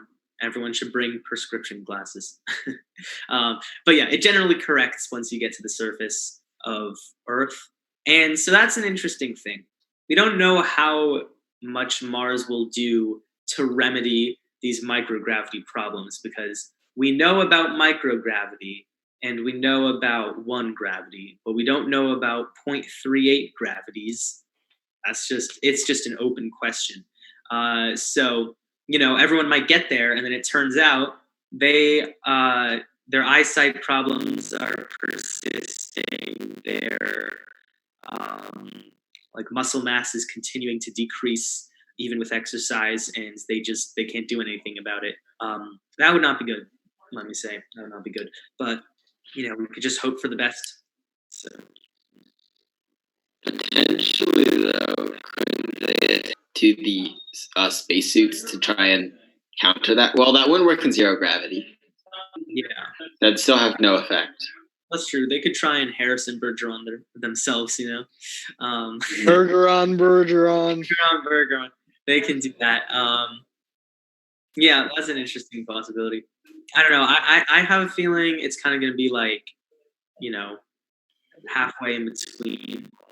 So like they're going to have to exercise more, maintain Earth-like muscle mass. But if they're just one-way ticket and they're like, yeah, I'm just going to live on Mars for the rest of my life, like, and if they don't mind like not being able to go back to Earth, then they don't particularly need to exercise. I mean, they need to exercise as much as anyone needs to exercise, but they would just naturally be like more adapted to a Martian level of gravity. So that's what I think would happen.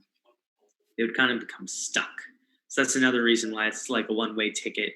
Because I imagine if you don't return to Earth within like 5 to 10 years, it's kind of like can't go back without like a crazy training regimen. Like you're gonna have to like all day. Only Dwayne the Rock Johnson and his gym could withstand space for just like months on end. And then you will be permitted to go back to Earth. So, who knows? Yeah, so that's theoretically though. Couldn't they wear like exosuits on Earth? And I mean, they'd still have like issues internally. Yeah, externally. Maybe actually. The problem with exosuits is how often you have. So, if you have an exosuit that is like at their like each joint, right? So it's supporting them at their wrists, their elbows, and their shoulders, and it like allows them to move like this or whatever. If their bones are just too weak, they'll end up getting bone breaks like here and here because it's not supported. So then they're like, all right, we'll just add supports here and here, which adds complexity to the machine. But then it just breaks like here, you know, depending on how weak they are. But like, I feel like you would need a lot of like support and attachment and stuff. Could be done though. Could be done. Yeah. I'm just picturing like people floating in water inside of like a mechanical body. Oh yeah, that's kind of. It'd be kind of horrifying to look at, but like an aquarium tank, like 14-foot tall aquarium tank with legs and arms and a person. Yeah, with like exactly that. Mask, and they're just like, hello, and like it comes out a giant like booming speaker up top. I mean, theoretically, yeah, because astronauts, they do train in those neutral buoyancy pools. Like that's a thing at NASA. They just put everything in a swimming pool and they make it neutral buoyancy, and they're like, it's kind of like zero gravity-ish, but it's the best simulation we have on Earth, so there you go. But yeah, people coming to Earth from Mars could like sit in a tank of water. That's so weird though. That would be crazy. That would probably be like a rich person thing, I imagine.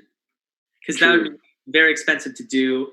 So that would be like the rich people that are visiting Earth from Mars would be like flexing in their crazy mecha aquarium tanks. So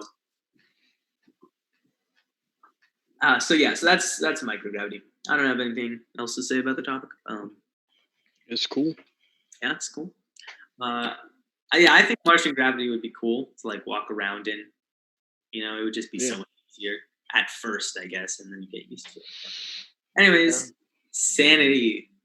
This is a fun slide. Yeah. So, we've been, locked up for a month, okay? And I think everyone's losing their minds. So, Yui Films just shaved his head, and he now has a mohawk. The first person to inform me of that was my brother. I still have not looked at that. The video of him doing it is like blowing up. It has like 250 views or something. Oh my gosh. It's like crazy. Yeah.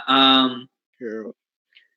Oh, I want to see how many views this has. I do not want to see him. Yeah, 255. I can paste in a screenshot of his hair if you want. Oh no. We can add it to the insanity. It all goes to show how even just a little bit of time in isolation can completely destroy your mind. And 8.5 months, people are going to be like, it'll be insane. Yeah, 8.5 months. People might like even make like a full circle until like they're perfectly normal again. That's how much time. Exactly. Yeah, people will go crazy. So, music make you lose control. Yeah, astronauts, as it turns out, they aren't just selected for physical fitness, but for mental fitness. So they have to be able to go through these like crazy training exercises. Like they have to be like really strong and fit. But then they also need to be able to handle mentally stressful situations. Like, can you? This applies more to earlier missions like Gemini, like Apollo. Can you, sit in a chair for 2 weeks on end? I know I can't. So I posted in a picture of him. If you want to slides, I'm not updating the slides. do it. I'm not doing it. Do it. You have to see this. I am not going to. You have to see this. I'm not going to see this. You must.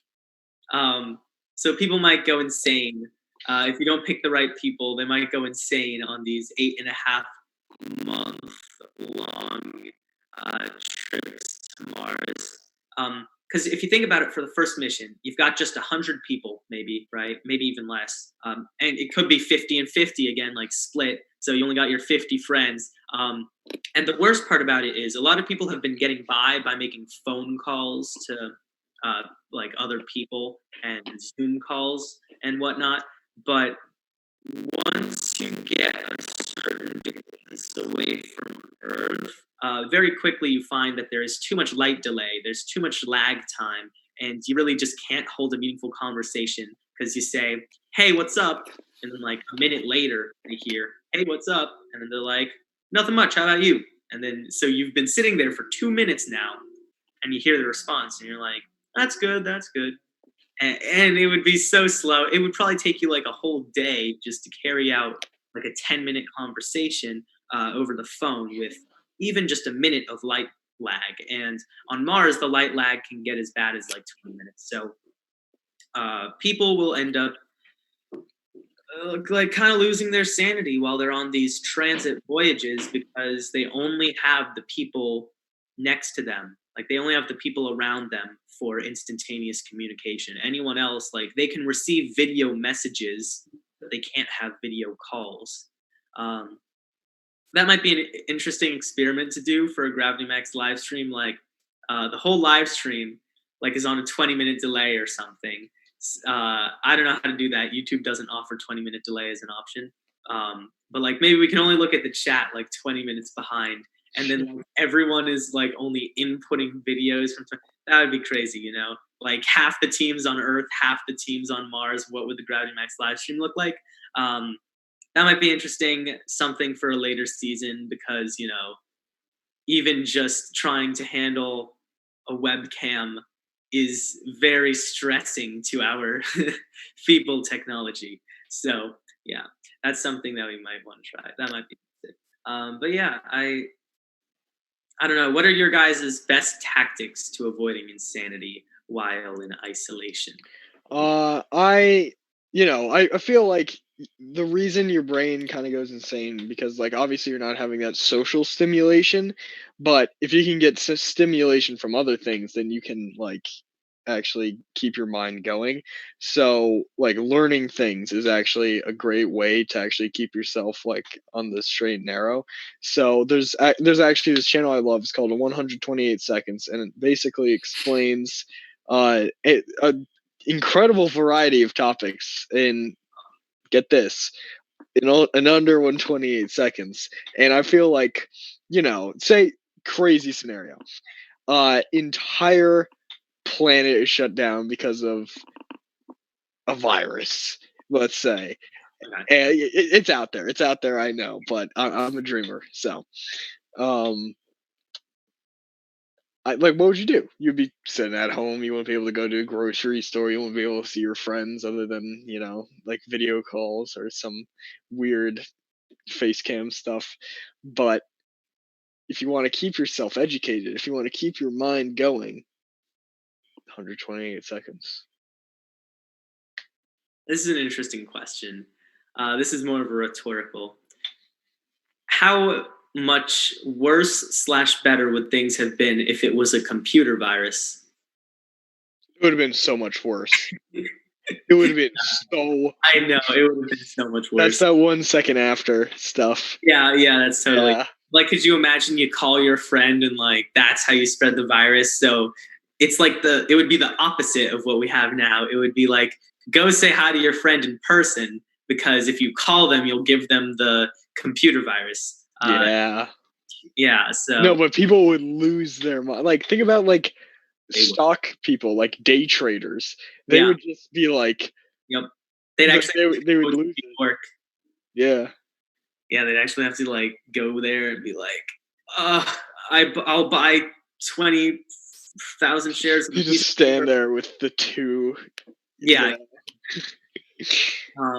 Crazy. Yeah. I personally, I've been doing a lot of writing. That's what I've been doing. I have my main story, but that's on the back burner because I have to go back and edit it. And I'm like, I'll give myself a break. So I've written like 5 new story ideas ranging in length from like a page to like 20 pages.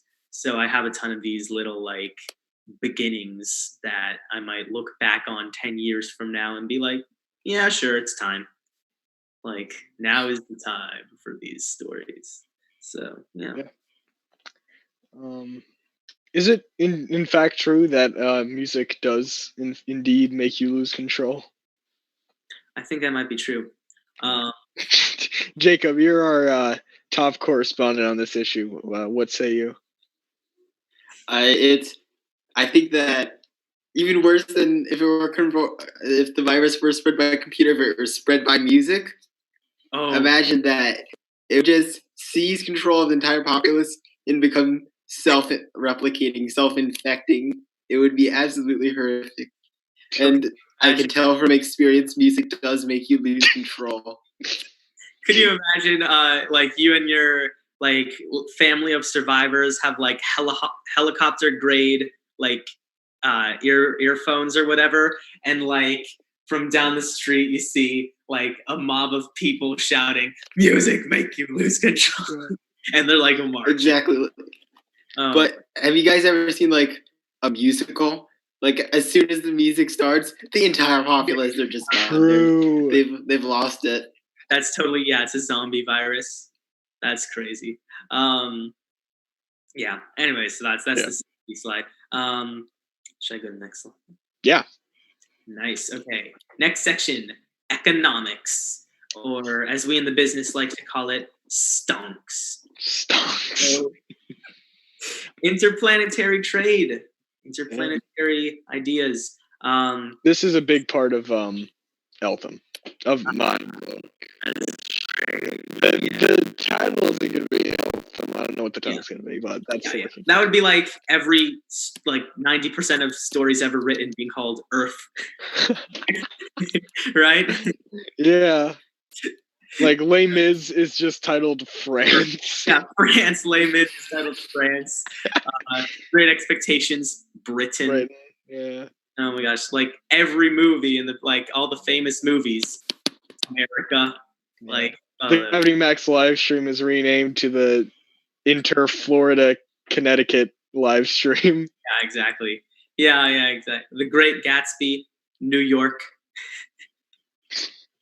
That'd be interesting. Yeah. But yeah, so yeah. No, Eltham's a great name for the I thought it was a terrible name when I came up with it, and then this is an interesting story of how I actually came up with it, but I'll talk about that later. Okay. Yeah, not on this stream, but yeah. It has some it's kind of like Earth. Like you've got the E and the TH sounds, so it's like it's similar but not quite, So it's familiar yet alien. Yeah, familiar yet alien. Exactly. That's the best thing in sci-fi. So economics. Yeah, economics. So let's look at that. All right. So we start with survival versus the Outer Space Treaty. So you challenge me. Yeah. So this is a basic concept here. So we have this thing called the Outer Space Treaty, and the Outer Space Treaty says you cannot claim anything in space. It is common heritage of man, and the aliens call the aliens called, they kind of got pissed that we claimed everything. Common heritage of man. What about us? That's going to be a conflict in the future. So we got to repeal this thing. Anyways, yeah. So the Outer Space Treaty says you can't own anything in space. But what happens when you get to Mars and there's water in the soil? So you start some mining rigs, and then the UN or whoever enforces this calls up and they say, hey, you can't claim that land. It's common heritage of man. And you say, I am going to suffocate, like if I don't get this like water to decompose into oxygen or something. And they're like, too bad. Gotta, it's equal share for everybody. Sorry, buddy. Like common, right? So that example in particular, maybe not, like it may not become a problem for the first initial colonies because there's no territorial disputes. If you're the only person there, like no problem. But what happens when you get a few people there, and what happens when, say, like one company that like isn't like doing as well and isn't as good at things, right? What happens when they land their Mars colony like 200 feet away from the first Mars colony, and then say like, oh, we're gonna mine all this stuff. This is our spot as well. Who owns it? And then if UN's like, neither you own it, it's common heritage of man. There are gonna be some space wars, not Star Wars, space wars, and it's gonna be a problem. So we really got to get some clarification on this thing. It was written in like the 60s. We need space warriors.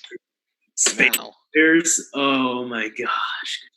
Imagine that. Like, oh, I'm going to law school. Oh, what are you gonna work in? Like Interplanetary law. That's kind of interesting. Like instead of like old people law, they call it elder law. Well, that's a dope name. If they called it interplanetary law, that'd be hype. Yeah, it's like, what if I'm going to like divorce lawyer, will and estate. What's the other one?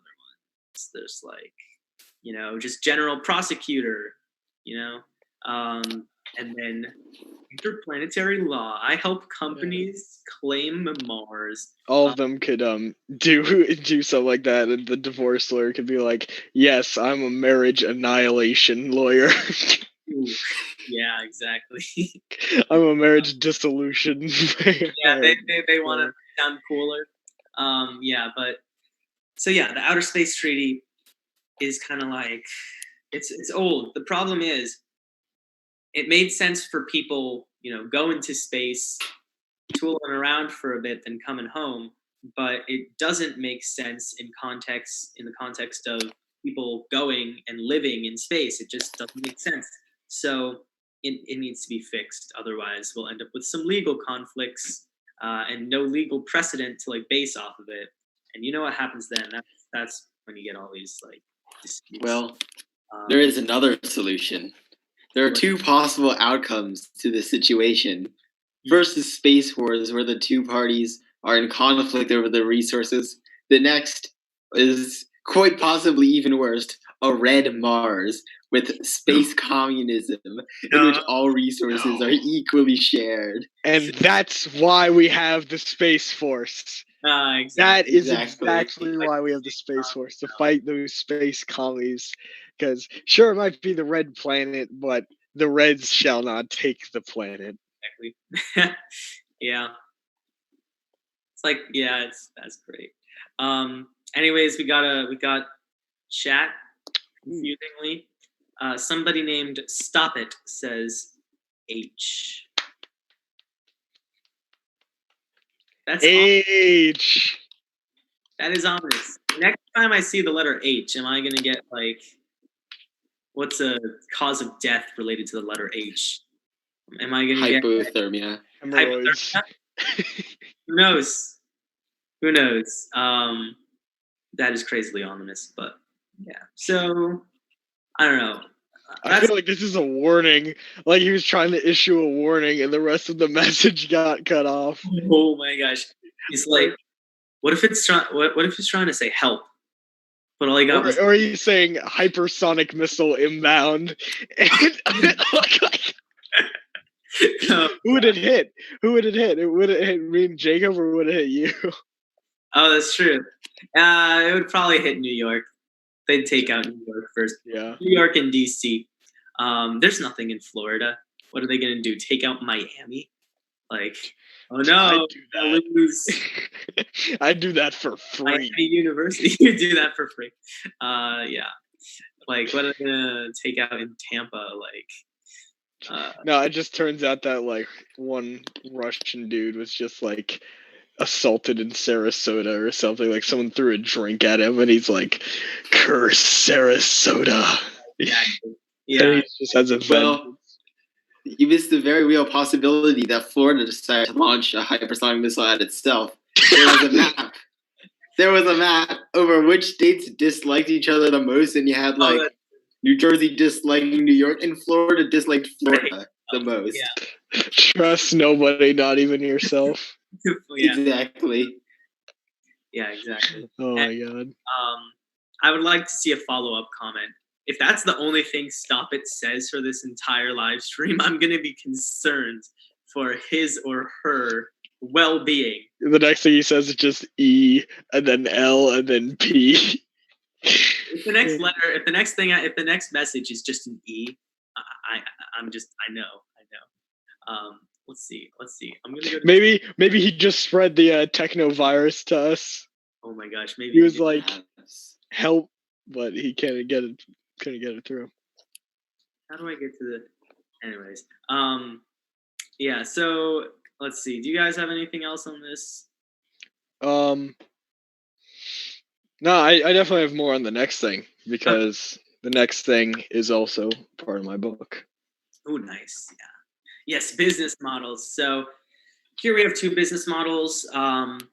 They are generally considered bad business models, and I mean bad morally, but they sell very well. They do very well for the guy on top, but they are considered immoral, and they are on the left. Like, this is the like British Royal Charter to. We got more from Stop It. We got more from Stop It. Stop It just says ...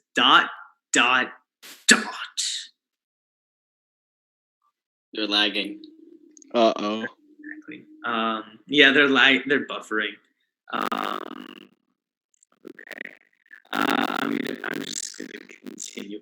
So yeah, we've got the Royal Charter to like the East India Company, which like, just like abused the land and the people. Of course, there are no people on Mars to be abused, but like maybe, I don't know, maybe when you go to Mars as a colonist, like you end up being taken hostage of by the like corporation in charge of your colony. Because if you think about it, when you live on Mars, and like whoever controls your colony, they control your air, water, food. They can say it costs $100 for a hot dog. What are you gonna do?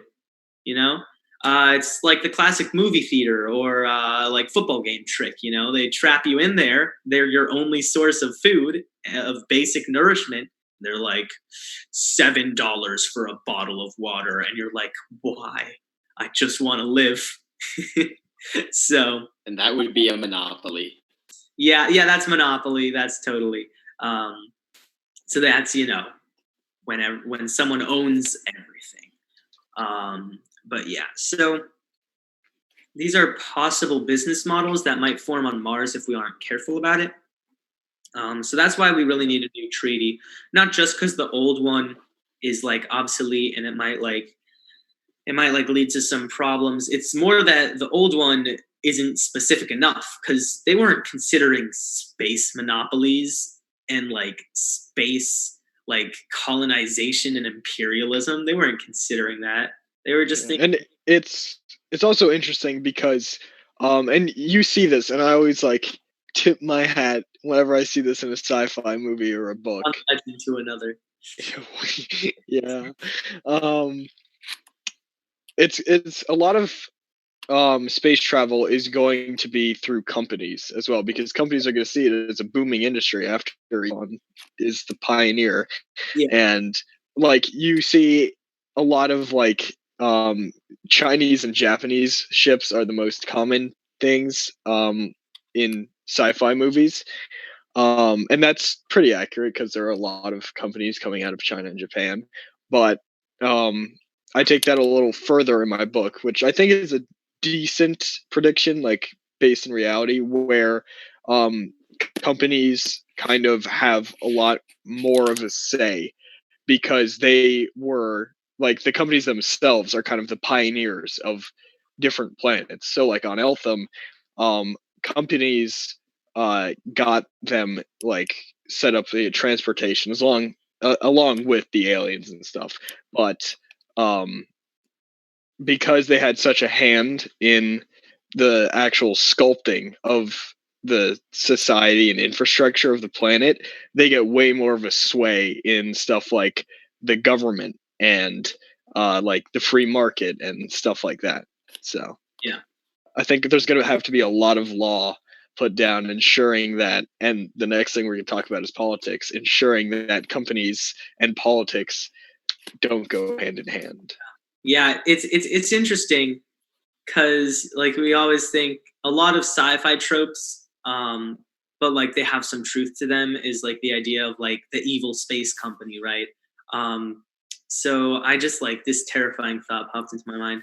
What if like Elon Musk becomes like the worst space dictator of history, and like 100 years from now, people go back and watch this live stream, and they're like, "Wow, he was so horrible. He was a Musk Elon supporter.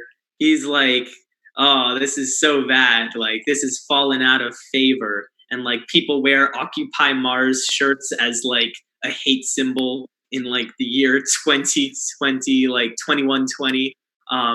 And then like these old videos are looked back on, and people are like, oh, that's right here. We're getting put into a documentary. Yeah, we're going to do a documentary. They're going to take footage of me saying like Elon Musk is the best. He's so great. Which like then they cut away to like a burning car. Yeah, exactly. And then they're like, people were supportive of Elon Musk, but then he became the worst space dictator in history. Yeah, so if there's anybody watching in the future and Elon Musk has become the worst space dictator in history, please don't fault me. I had no way of knowing. Yeah, maybe that's what stopped it. He's trying to tell us. He's just trying to say he is not to be trusted. But after the H, he gets just that's just the static. The dot is the static because Elon Musk sent like 2 goons to his house to like stop it. Is a time traveler. Ooh, yeah. Where their name comes from. They stop, like they're trying to stop it. The calamity is it. Exactly. But Elon Musk is also a time traveler, which is why he also sends agent behind back. Stop it. Yeah, exactly. Nothing personal, kid. Nothing personal, kid. Yeah. Oh my gosh. There's one upside to all of this, though. Yeah. That is that Disney World might finally become a reality. Oh, that's hysterical. Oh my god, I love that. Gosh, that would be crazy. Disney World. If like I had to pick between companies like to run everything, like if it's either SpaceX or Disney, like Disney is so much lower on like dystopian. I would say they're a lot closer to dystopian company than SpaceX is, but I digress. But yeah, hindsight is 20/20, people. So, you know, if any particular part of this live stream doesn't age well in 100 years, that's not our fault. Not our fault. So yeah. So we've got like 5 minutes left here. Anything else about these business models? What do you guys think? I think it's just gonna have to be space lawyers, man, just coming up with laws and stuff. And there's always the trial of the century that happens every decade. Yeah. There's another trial of the century every decade. So I think there will, in actuality, be the trial of the century that's going to happen this century. about this, about how companies can't just claim an entire planet, how they can't like make their own stuff, how they can't be like East India trade company. Is that what it's called? Yeah. Something like that. But a lot of law is going to have to be figured out. And it's going to be crazy to see, because if it gets like put into stuff like the Constitution or stuff like that, then you're going to have like stuff as simple as you have the freedom of speech and women can vote, next to if you are in the Hypoxia galaxy at located at coordinates, you may not like dissolve liquid ice or dissolve solid ice, water ice, all that, you know, stuff like that. And that's just crazy, because we have these laws from like the 16th century next to laws that impact us millions of years, millions of miles away from Earth. Yeah, well, it's interesting. This is something that like comes up in Red Mars, and that's like, should Mars even be controlled by a similar system that we use to control Earth? Or like, should we just wing it and try something new? We just put it in creative mode. Creative mode, yeah. Well, I mean, there's a lot of criticism, and you know, this is probably equal parts just generally people being fairly cynical nowadays, as it is like, you know, valid criticism. But there is a lot of criticism of just like the American government nowadays. So even if it's like not like we prevent Martian dystopia, some people might be like, we don't want American government model like to be the Mars model. Like, look at how horrible it is. Like, look at everything like bad that the American government's done. Why should that be what we do on Mars? Like, we can make things so much better. That might be a thing, because like, you know, like you know the criticism. I don't want to get into politics too much. Which brings us to our next slide: politics. Yeah. I think the closest analog to the American West, like when they first moved out there, like no one lived there, and there was tons of resources, and they basically had like mining companies set up like outposts there, and they basically were the governing authority there. And there was tension between the miners and the mine owners. So I think the closest analog will be that, but there isn't really an analog because it's entirely unprecedented. So it'll be interesting to see what happens. Yeah, definitely. Yeah. No, it's okay to talk about historical politics and future politics, just not modern politics. That's all. But yeah, so it's interesting how business might be conducted on Mars in the future. We got to make sure it doesn't end up falling to like immoral people and immoral practices, but some might consider today's society to incorporate immoral people and immoral practices. So who's to say? So we're running on less than a minute. I think that's all that was needed to say here. We can move on to politics once we reconvene. Any last final remarks for this slide? Do you think God stays in heaven because he too lives in fear of what he's created? And with that, we'll see you guys in a few minutes. All right. Okay. Oh, he left. That's fun. Okay, I'll end meeting. Okay. End meeting.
Okay.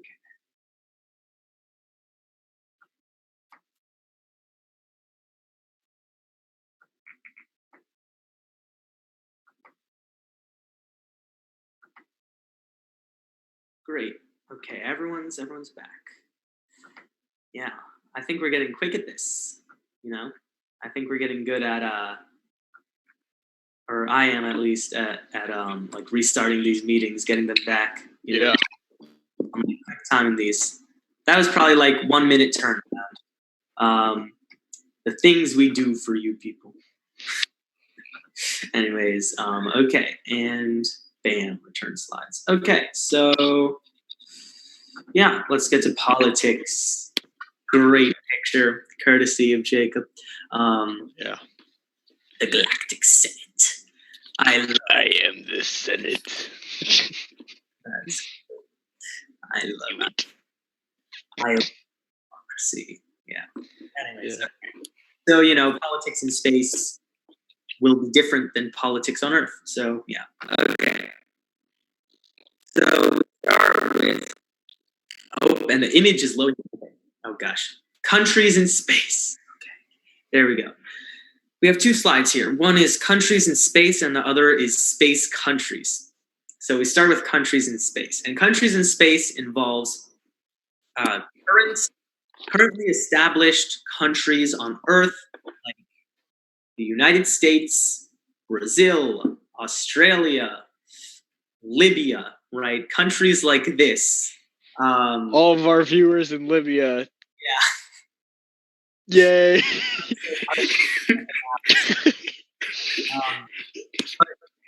Countries in space involves these countries that already exist, establishing colonies and cities in space, and in particular on Mars, because that's today's topic.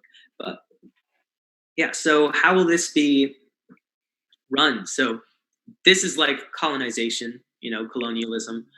This is what would happen, except, again, it's Mars, so there are no natives to abuse, which whenever there's any colonialism, like any time in history, like whether it's European or kind of like what China's doing now, they always abuse the locals. But with Mars, there are no locals until you make them.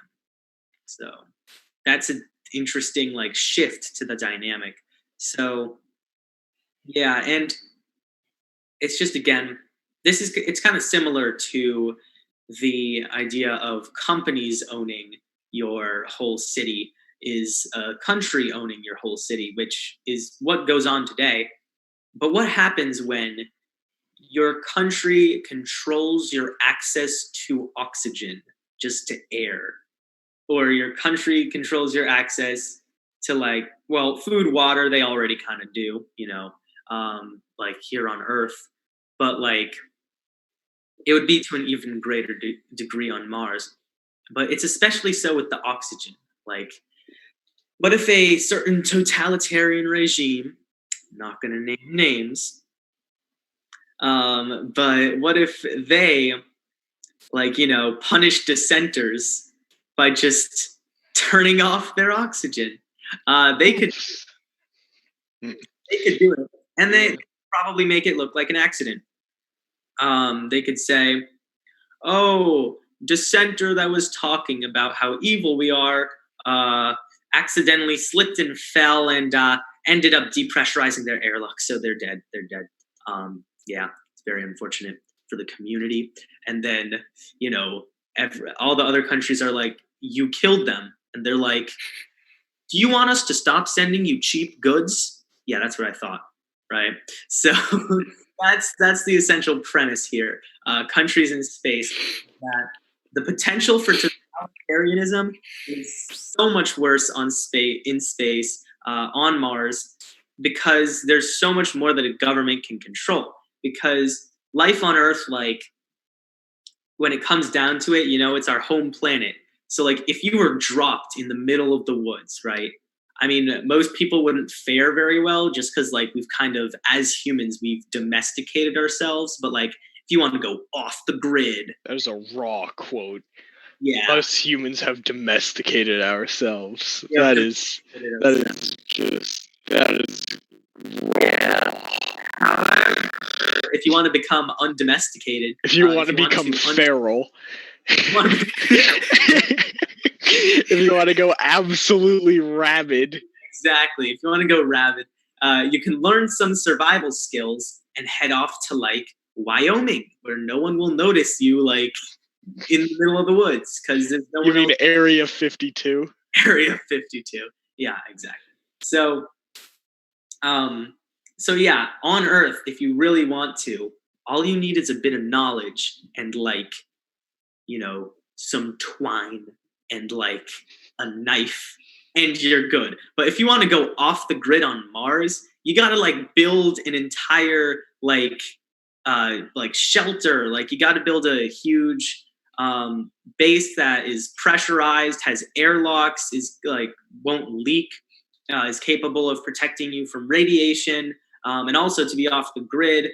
Like there are going to be satellites above you. Like already there's satellites, but you have no foliage. Like you have no like trees to like hide your tracks, so you can't hide beneath the canopies because it's just Mars. You're just exposed on the surface. There's nothing you can do. So totalitarianism would get a lot worse with countries in space and countries on Mars. So that is one possibility.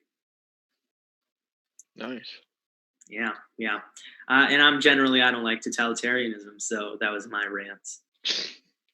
I think that's a good add on to that though. Yeah. Especially since like on Earth, if there's like one of the huge things now is like how much do we control the populace to prevent like a criminal, right? But in space, like in Earth, like maybe a guy gets mugged and that's bad, but in space with a criminal, the entire air system goes down, everyone dies. So you probably find a lot of people saying like, well, the balance is dramatically shifted. And so there's that. Yeah. And I think that initially it will just be countries in space because any company, they're going to want the backing of a country in terms of fiscal resources, in terms of like once, especially there's multiple competitors in terms of like political and defensive backing. But eventually those issues, when they start separating, there are going to be issues about that, I think. Definitely.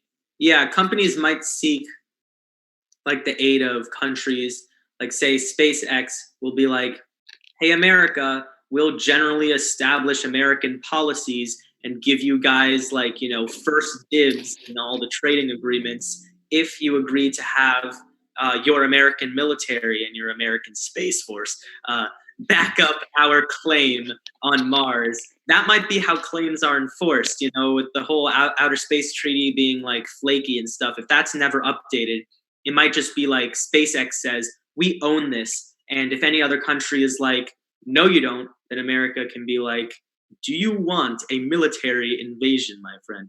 Do you want to explode? Even if SpaceX is like, nah, America, we're good. If SpaceX has control over the land, if they own the land, there's like this huge possibility that America's just like eminent domain. Mars is now ours. Yeah, that's interesting because I feel like enforcement of like Martian territory might not even occur on Mars. So there might be a war over Martian land that occurs entirely on Earth. So like, because there probably isn't going to be as large of a military population on Mars as on Earth, but countries are probably going to do their best to like sneak in like a firearm in the like right on the first mission to Mars. I don't think they're going to pack any guns, right? What do you think? I would probably. There's guns on the ISS. Well, yeah, there could be. There's guns on the ISS. No way. Oh, like actual like. Actual guns. Wait, guns on the ISS. What? Why though? Specifically, there are usually 1 or 2 handguns aboard the ISS. The guns belong to the Russians, but quote, anybody has access to them. Why? Of course they belong to the Russians. Of course. That is Space crazy. bears. The guns are described as all-in-one weapons. They can fire. These are handguns. They can fire rifle or shotgun ammo and simple flares. You have a handgun that can fire rifle and shotgun ammo as well as flares. They know that something's up there that we don't know about. There's Mars something is haunted. there. If Mars Mars is haunted. Well, I can't possibly imagine any reason they would want that on. Like, that's more of a liability. Well, no, isn't it because when the Russians, because when they come down from the ISS, they can land anywhere in Russia. So okay. they have a gun if a legitimate bear starts attacking them. Okay.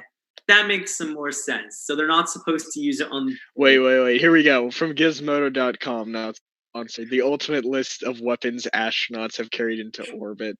So the U.S. made the U.S. has pocket knives. Okay. There was a bunch of knives. That's all survival tools. Okay, but they don't like use it while they're in space. All right. A machete. Okay.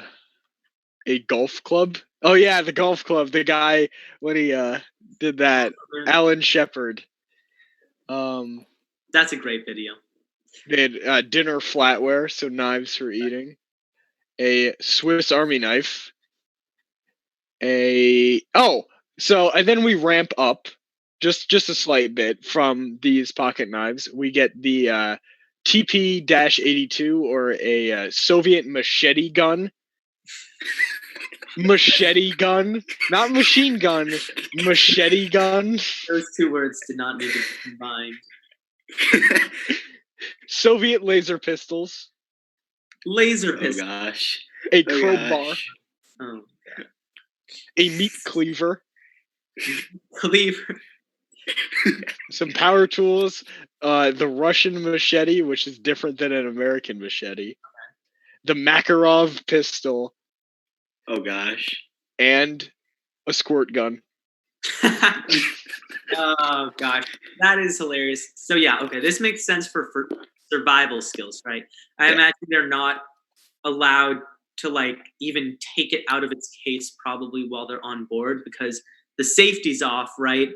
One click and now your space station has a bullet hole in it and you know everything's getting sucked out into space, right? That's probably equivalent to a micrometeorite impact, which they like when that happens, they're all like, "Oh gosh, we got to deal with this." But yeah, so those are survival tools. But on Mars, right? You don't need any survival, like standard. You don't need a weapon because on Earth it makes sense for like why you might need a weapon is either to use it on people or to use it on wildlife. But on Mars, there ain't no wildlife. So that just leaves people, which means that all like firearms or like any weaponry really that would be brought to Mars, there would be no justifying it. There would be no like explaining away like that's for emergency situation. What kind of emergency are you expecting, right? And those emergencies are like, well, okay, this is how they'll probably get away with it. They'll say, we need to police our own populace. It's not about fighting military war. It's not about war. It's that if a criminal like goes crazy and like robs a bank, our cops need to be able to stop it. So that's how they'll get him there. And then once they have him there, if, you know, DEFCON 5, if there ends up being some sort of like military thing that needs to be done, those will be used. That's probably how it would happen. Like I could see that, like plausible deniability. You always need plausible deniability whenever you do anything. That is like all you see in the news if you think about it. Like everything, it's always countries having plausible deniability while doing evil things. It's so weird. You know? So weird. They're always like, yeah, we did this because we had to for like blah blah blah. But then someone's like, oh, but you could be doing it for this. And then they're like, no, you're being too harsh. You know, give us the benefit of the doubt. why would we give you the benefit of the doubt? You want to move on to yeah, sure. space countries? All right, space countries. So, unlike countries in space, space countries are independent nations in space. So this is after colonization. This isn't British colonies. It is America, right? That's the analogy. So, yeah, these are independent nations, nations that have declared independence from their former colonizers, probably, and then it would be interesting. I just got to like, I finished reading Green Mars, and like I haven't yet started on Blue Mars, but I might because I have so much time now. And like they just like Mars just won independence, but it's like there's still some like interest because like the Revolutionary War didn't end once we declared independence. You had to fight for it. So it's interesting. But yeah, like Mars, like the tide turns towards Mars. But yeah, so how might a Martian nation go about seeking independence from its parent colony? That is an interesting idea, and there are a few routes that you can go. One is the most obvious. Maybe it's only the most obvious because we all live in America, and that's like, fight for independence. But if you look at like Canada and Australia and New Zealand, after a while, Britain's like, yeah, we're kind of bored of you. You guys can go. Like not really, but kind of. They're just like they granted them independence, and there was no conflict. There was no Austro-British War. There was no Canadian-British War. It's just like they just kind of left. They just became independent. So the way to peacefully become independent, I would say, would probably be mostly about economics. It would be, we are no longer profitable to you. So like intentionally making oneself unprofitable is probably the best way to get your like parent colony, parent nation to say like, okay, we're done. Because if they're not profiting anymore, it's like no need. So that's one way. Trying to think of other ways. How do you guys think this might go down? I mean, I'm kind of thinking like I don't know a huge ton on this, but I'm kind of thinking of like how Czechoslovakia became Czech Republic and Slovakia, where initially they were one country, but they're two separate peoples, and with all the colony is self-sufficient enough to realistically be its own country, its people will realistically be its own people. So I think that like the Czech Republic and Slovakia, they're still like really friendly towards each other. I think there'd be a situation like that where they just like, we should just separate but maintain like really close relations or something like that. Yeah, that's true. That's interesting. In my book, Mars is definitely more independent than Luna because I think the moon like offers a more strategic position for people on Earth.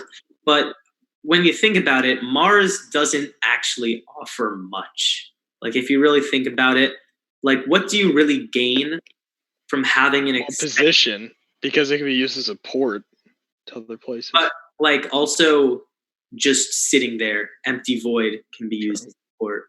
You can just put something there. So like space is like so different because there's nothing about like there is no strategic island because you can just build an island. That's true. Like you can build an island just as easily as it would be to colonize an island, which is weird because typically it's like it's a lot easier to cut down a few trees, build a few houses, and like establish a military base on an island rather than building an island from the ground up. But in space, there is so much effort that goes into like building a base that you don't really need land attached. So yeah. So that's interesting.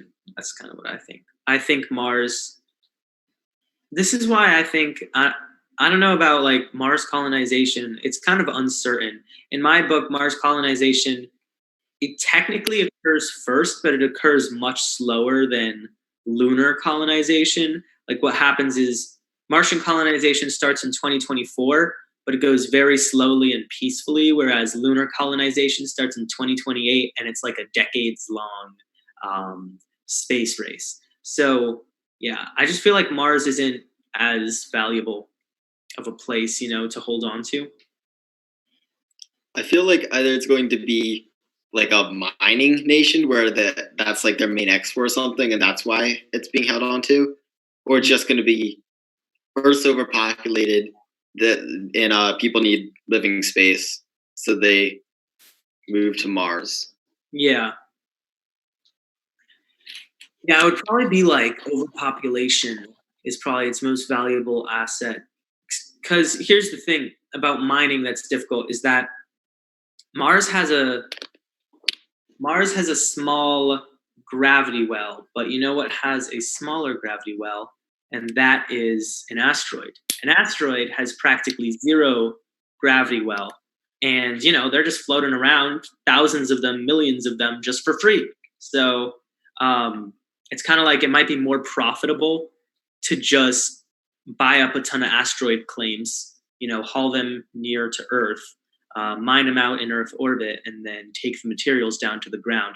Rather than like on Mars, you have to like find the veins, right? And you have to launch it into Martian orbit, get it like all the way back to Earth. Although that's not, because you also have to bring the asteroids back to Earth. But I think that Martian gravity well, while it is small, like it isn't insignificant. And you just got to look at like profit margins, and you got to think of like point for point, like costs. You got to think like you'll have like fuel to get it from like current orbit to Earth orbit, energy to mine it out, like energy to transport it down to Earth's surface. But then here's one point that the asteroid stuff doesn't have is energy to get it out of Martian gravity well.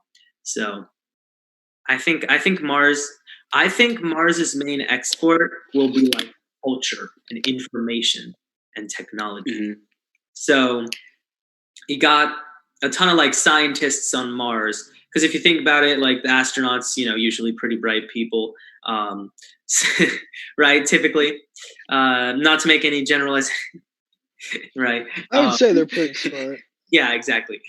So you got a ton of scientists on Mars, like a highly concentrated population of scientists. There's probably going to be a lot of new technology that's invented while people are living on Mars. And all that needs to happen for that technology to be sent back to Earth is for a single file to be sent, just the patent. Just send the patent back to Earth. So Mars might have a big export of patents of say, we will send you our patents in exchange for some of your patents and stuff like that. And yeah, space piracy, I think space piracy is more likely going to be like theft of a movie or a patent than like a physical, like valuable item. I don't know. That's what I think. I mean, there will definitely be, say, like you're transporting a museum exhibit, something specific like that. But I feel like space pirates aren't going to go after like a big tank of iron, because like I can get, or even gold, because it's just like, why do I do that? But yeah, so I think the information exchange, the information trade is going to be big. We do have chat, so I'll read that. So the Odd Nightingale, why do you expect for Mars to be colonized independent of world powers? No, at first it's probably going to be colonized by world powers. That's the space country, that's the countries in space concept. Space countries is sort of later on, once nations gain their independence, like via various means. But yeah. So what do you guys think on all this? With the colonization stuff, I feel like what inevitably we're going to do and what we should do is just look to the past for like what worked, what didn't work, what did we do that we shouldn't have done. Like again, like you said, there's no natives there to like exploit.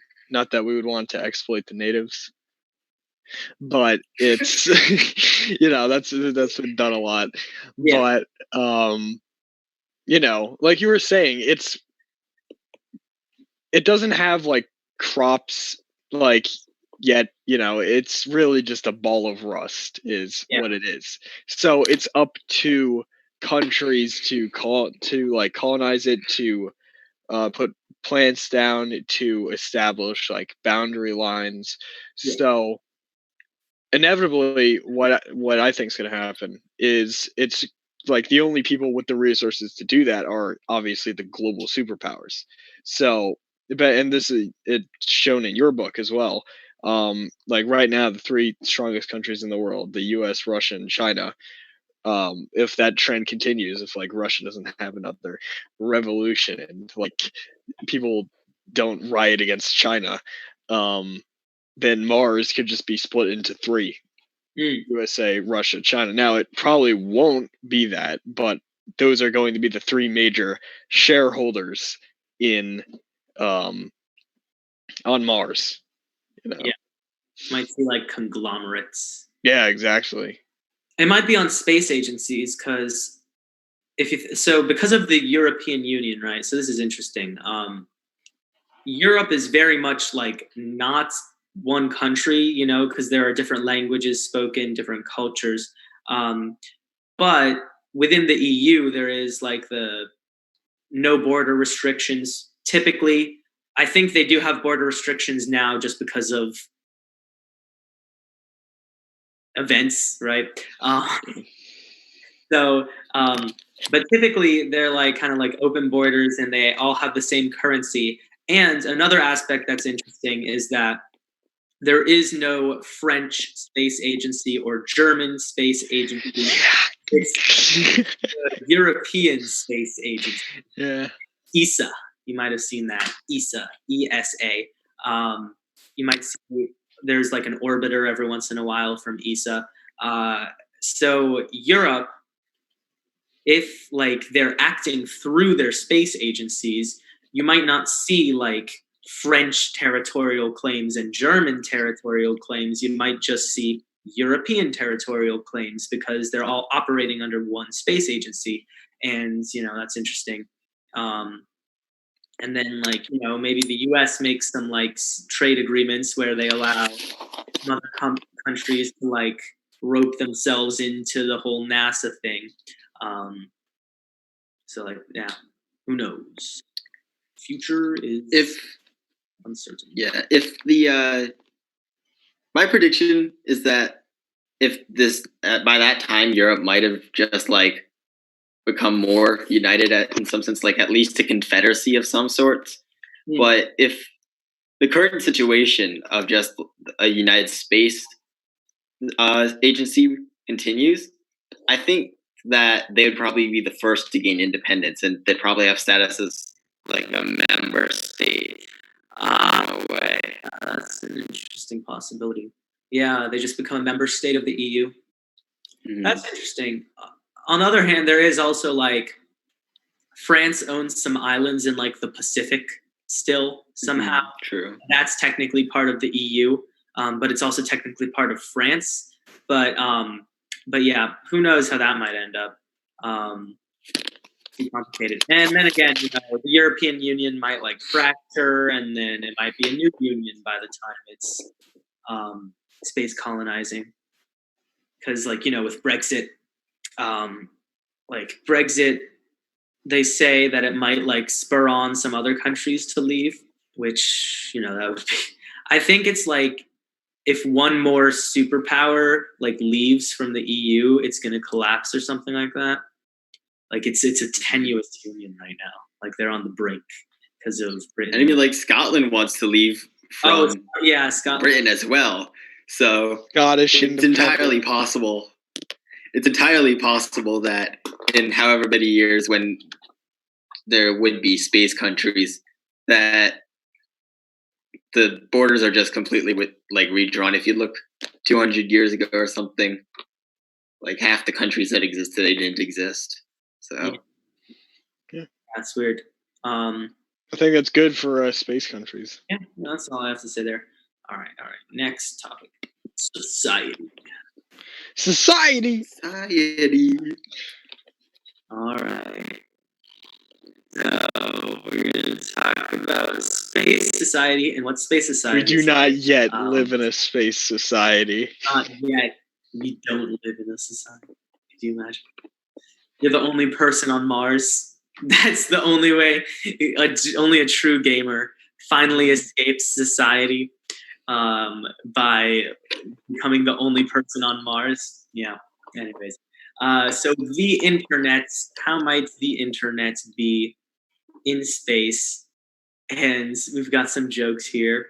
What will they call? Well, actually, I need some context here for this joke. Okay, so as we mentioned earlier, there's a light lag of 20 minutes between Earth and Mars. So what if you are a Martian, but you're also a loyal graviton? So you want to tune into the Gravity Max live stream, but we're broadcasting from Earth, so you're like 20 minutes behind, right?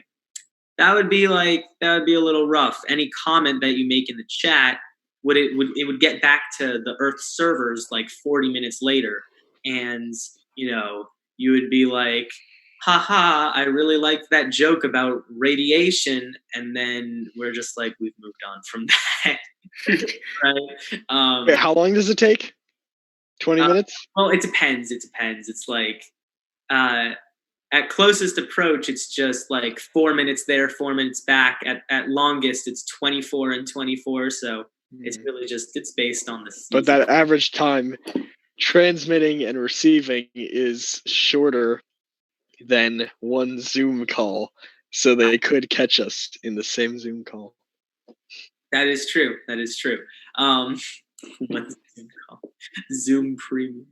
We got to get the Zoom Premium. Yeah, I might get it. You might get Zoom Premium. Yeah, just so we can. Oh, cool. Anyways, let's see. Oh yeah, so the internet would likely have to be partitioned into two internets that are capable of interacting, but have specific rules of interaction. Because, for instance, say you want to buy a stock, right? You want to buy a stock on the stock market in New York City, millions of miles away, and you buy it at $20 a share. But by the time your request gets to Earth, it's gotten up to $20.10 per share. And say you're buying like 1,000 shares, so like that actually a 10-cent difference is very important to your company. What would happen? Would your initial claim, would that be respected, or would you have to pay $20.10? That's questions that would be asked. So you will probably have to have a Martian stock market and Earth Terran stock market. That's what I use. That's the adjective I use. So that's a possibility. And a similar thing would likely happen with the internet, because your comments that are left 20 minutes late and then 40 minutes late from the perspective of Earth, they can't be treated as quick original comments. They need to be treated as if they came in 40 minutes later. So you might end up seeing a Martian YouTube and an Earth YouTube, and the Martian YouTube might be called YouTube Red. That's the joke. Yeah, that was a long setup. Yeah. I just thought that was really funny. YouTube Red. Right? That's Soviet Union. Oh yeah, YouTube Red. Soviet Union. No, because I imagine YouTube Red is is it even that successful? I do not know It can't be. It literally can't be. I do not know a single person that has purchased success of YouTube. So after this catastrophic failure, once we end up colonizing Mars, they might rebrand YouTube Red as the Martian edition of YouTube. So all the Martian streamers, all the Martian-based YouTube channels will upload videos to YouTube Red, right? And people from Earth can still access those videos. They're just 20 minutes behind. So any comments? YouTube Red is like not doing well. It's choking. It is choking. I don't mean to be mean to YouTube, but I mean to be mean to YouTube, you know. Anyways, yeah, we've also got a joke about Internet Explorer, because that's kind of like how the time delay works if you read that little comment. Yeah. So, yeah, so the internet might be subdivided. And then a big thing would be like memes, you know? How will memes be different? It would be like... It always comes back to memes. But, yeah, always. But think about it, because some Martian might make a meme like that feeling when, I don't know, you... when you want to go outside, but your dad has the space suit. Yeah, exactly. Yeah, when you want to go outside, but your dad has the spacesuits, and then people on Earth are like, "This ain't funny." You think loss will still be a thing in Mars? Crazy. The man behind Slaughter.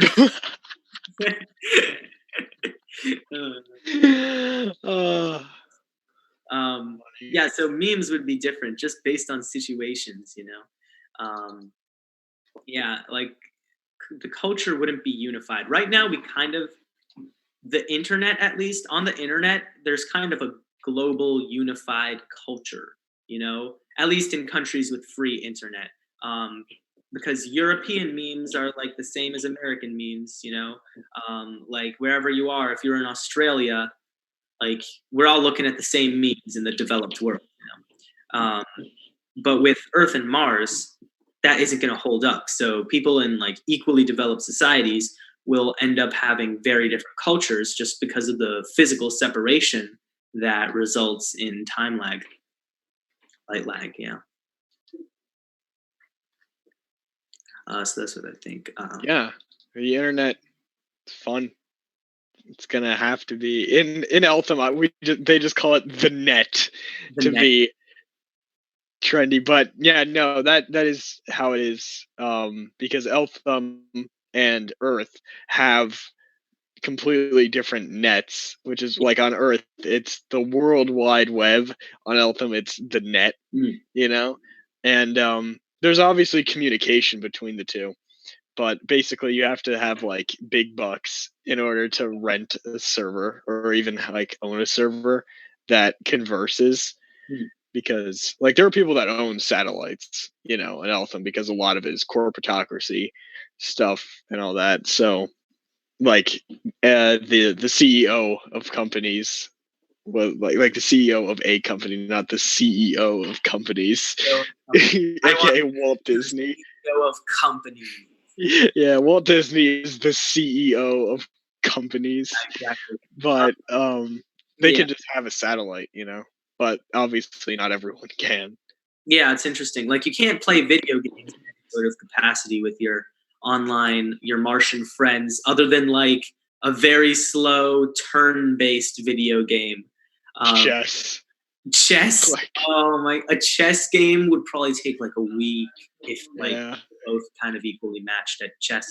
But yeah, so we're reaching the end of the Zoom call. We're about to get murdered. So I think we'll come back. We might have a few more comments about the internet on Mars, and then we'll have our final thoughts. I think, right? I think that's it. You think when Russia colonizes a part of Mars, they'll be like Mars, more like ours? All right, and I'll see you guys in.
We're back.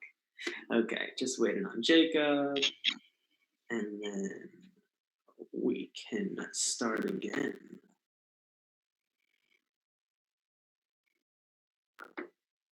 Oh shoot. Oh,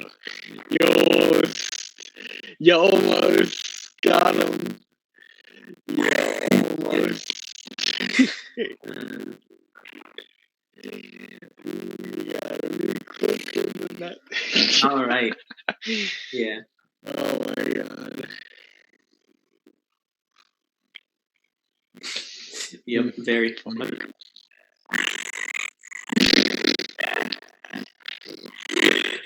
Anyways, okay. So anything else on the internet? I just think it's interesting.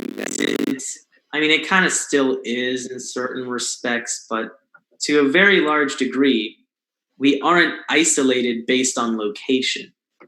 But in the future, that trend might reverse. We might become isolated by location again. So, what's the deal with that? I think. What's the deal with Spaceline food? I think the closest analog for the internet's probably either subreddits, like based by country, or video game servers, like when there's the North America server, because the lag in a fast-paced video game, it has much more of effect than on standard internet. So they already do kind of separate video game servers. So I think it'll just be like that, but for the entire internet. Like they'll share the same websites, the same abilities on that website, but you'll have the ability, like in video games, you can switch your server, you'll just lag really bad. So I think it'll be the same in Mars. Well, they'll have a Mars server where they'll just it'll run normally, and then if you want to, you could access the Earth server, and it wouldn't be seamless, but it'd function. Yeah.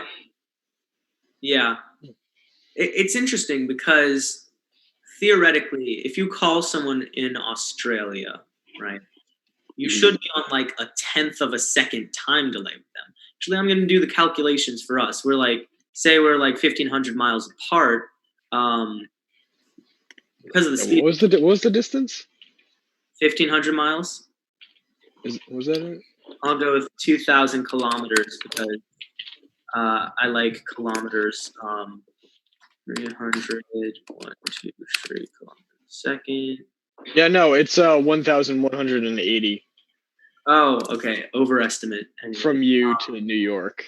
So a little farther. Yeah, so it should be like it's like 1,200 miles. Yeah, okay.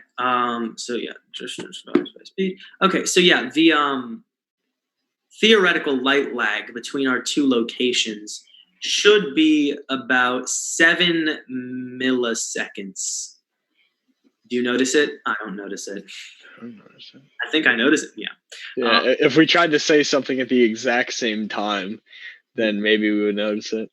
But it would be if we brought up exact if we use the Unix time, like atomic clock down to the milliseconds, and we held it up in video, and then we went back and watched the video, I would see my clock at 7:45 p.m. and 0 milliseconds, and then yours would be 7:44 p.m. and whatever. That's an experiment we can do another day. Anyways, yeah, the internet will be separate. Yeah. So yeah, we do have one more slide before final thoughts. I did not realize. Should I go to the next slide? Yeah. That next slide is Earth culture and Mars culture. And I love this image. Great meme. So yeah, it's interesting because our memes and our comedy are based on like the situational ironies and like funny things in day-to-day life, right? And when your day-to-day life involves, not getting killed by a tiny like meteorite plinking through the roof of your colony, that's gonna affect your like sense of comedy. You know what I mean? Because life on Mars is probably just is going to be so much more like endangered. Like there's much more of a constant threat of like annihilation, and you have to be ready to go into like emergency mode. Like maybe it's just like maybe everyone just needs to wear like pretty much spacesuit jumpers. Like maybe that's the fashion that becomes the fashion. Everyone just has on spacesuit jumpers, and then at every street corner is like a dispenser of or just like a giant rack holding like a few dozen helmets. So like if the air starts going out, you run to the street corner, you put on your helmet, which attaches to your what did I say, jumper, and then that's the emergency thing. So like everyone should be able to get into a pressurized suit within 10 seconds of depressurization or something like that. That kind of precaution is something that we do not have in Earth. When the depressurization alarm goes off. Yeah, exactly. Just a bop. Yeah, I can see that being a meme. Meme, right? Yeah. But like, because we have no need for Yeah, I'm gonna make that real quick. We should start an Instagram account, which is just memes from Mars. Wait, we should start an Instagram account. Maybe we could just do this on the Gravity Max social media. And that account should be like memes from 100 years in the future. So it should be like, top meme of the day from April 19th, 2120, right? Mm-hmm. That might be interesting. So yeah, we could do that. But yeah, when the depressurization. Yeah, I'm making it. But yeah, what do you guys think about this? What differences do you think we would see in these colonies? I feel like it'd be a more community, or at least compared to America, a more community-oriented culture that's more like the greater good, what's best for society, all like that kind of stuff. Just by necessity of you need the strong community on Mars for the entire community to survive. You don't have the eye, and there's going to be less of that emphasis on the individual because the individual can't run an entire colony realistically. Yeah, and exactly. I feel like there might almost be like a military, not like military culture, but like if you think about like the Navy when they're in like a submarine, for instance, and like the culture around that where there's a clear chain of command, everyone's working together. I feel like that might be the closest analog in modern Earth to what a Mars culture might look like. Yeah, that's definitely going to be a major factor. Because, I mean, if you think of all of the missions in space, everyone really needs to rely on each other. And like on the ISS, you can't just be like, yeah, I'm not feeling it today. I'm just not going to do my job. I don't really feel like it. I don't really feel like it today. I'm just gonna take a break. I'm gonna take a mental health day. Oxygen workers go on strike. Exactly, right. That couldn't happen. That would be like a calamity. That's just crazy.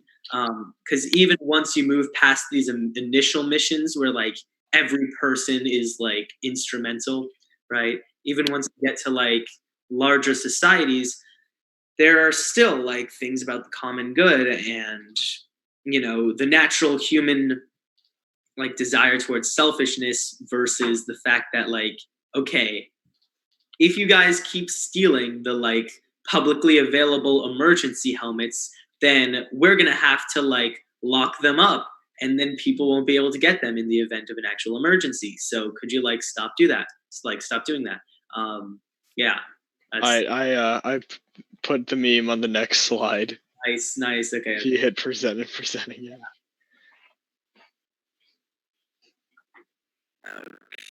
Okay. Here we go. And okay. The Republic of Mars. You must be prepared at all times for an emergency. Me when the depressurization alarm goes off. Yeah, exactly. I mean, realistically, that is. I feel like there might be a bizarre sense of kinship between Earth and Mars in that respect, because even though the challenges are different, like when a fire alarm used to go off at the school, they don't do that anymore. But when the fire alarms went off at the school, it was kind of like there were memes like that. Yep. Yeah. People made jokes about that. They played loud music on the way out, and I feel like there might be like a bizarre sense of kinship between Earth and Mars on that. And then there will be subjects where they're completely like, I don't understand you. Yeah, totally. Yeah, I would always jam to that little soliloquy, like, attention, or whatever. There has been a fire alarm. Oh yeah. There has been a Do fire. not use the elevators. Use the stairways to exit the building. Do not use the elevators, but proceed to the stairways and exit the building. How do you remember that entire thing? I don't know. You don't even go to that school anymore. I don't even go to the school anymore. Like my new school just has a normal alarm. It doesn't have a professional voice actor speaking like, "Hello, today's podcast. I would like to say the building is on fire. You're all gonna die." I feel like we're just all sitting at a cafe, and the voice actor that did that like walks by us, and she like just on her phone, and she just says the word attention, and we all just stand up and exit the cafe out of just like muscle memory. I really want to know I want to know Yeah. your alarm. We gotta like find them, track them down. I would totally hire them for a voice acting gig in a movie. But anyway, you want to go to the final thoughts? Sure. Yeah. All right. So, final thoughts. An initial mission to Mars will be very bare bones, like very dry. Only the necessities, like only packed necessities. You'll have a suitcase limit more restricted than that of the airport. Can you believe that? And like you'll only be able to pack a tiny amount of personal items, and it'll mostly be like the essentials, and like every corner will be cut, but that's like necessary. And then eventually we might end up getting a fully fledged society on Mars. And even then, just because of the physical differences of location, the culture is going to be so different in these different societies. Yeah. So yeah, that's like when the first baby is born on Mars, there's going to be a big thing about that. You know, it's like that one. What is it? Like something white, I think. Marsha. I don't know. The first person born in America in like Jamestown or Roanoke, maybe. I think first person. They ended up going missing in Roanoke. Well, the first person born in America would have been a Native American. Oh well, yeah. Let's throw that out there. But the first European born. Yeah, but what we're all thinking about and what you viewer are thinking about, because I know Virginia Dare. Yeah. In 57 at Roanoke. I think she was the granddaughter of John White. Don't ask me which John White. I'm pretty sure there were like 27 of them. Right? Like every guy in colonization history is John White. That's like a default name. Yeah, it's like John Doe, honestly. Yeah.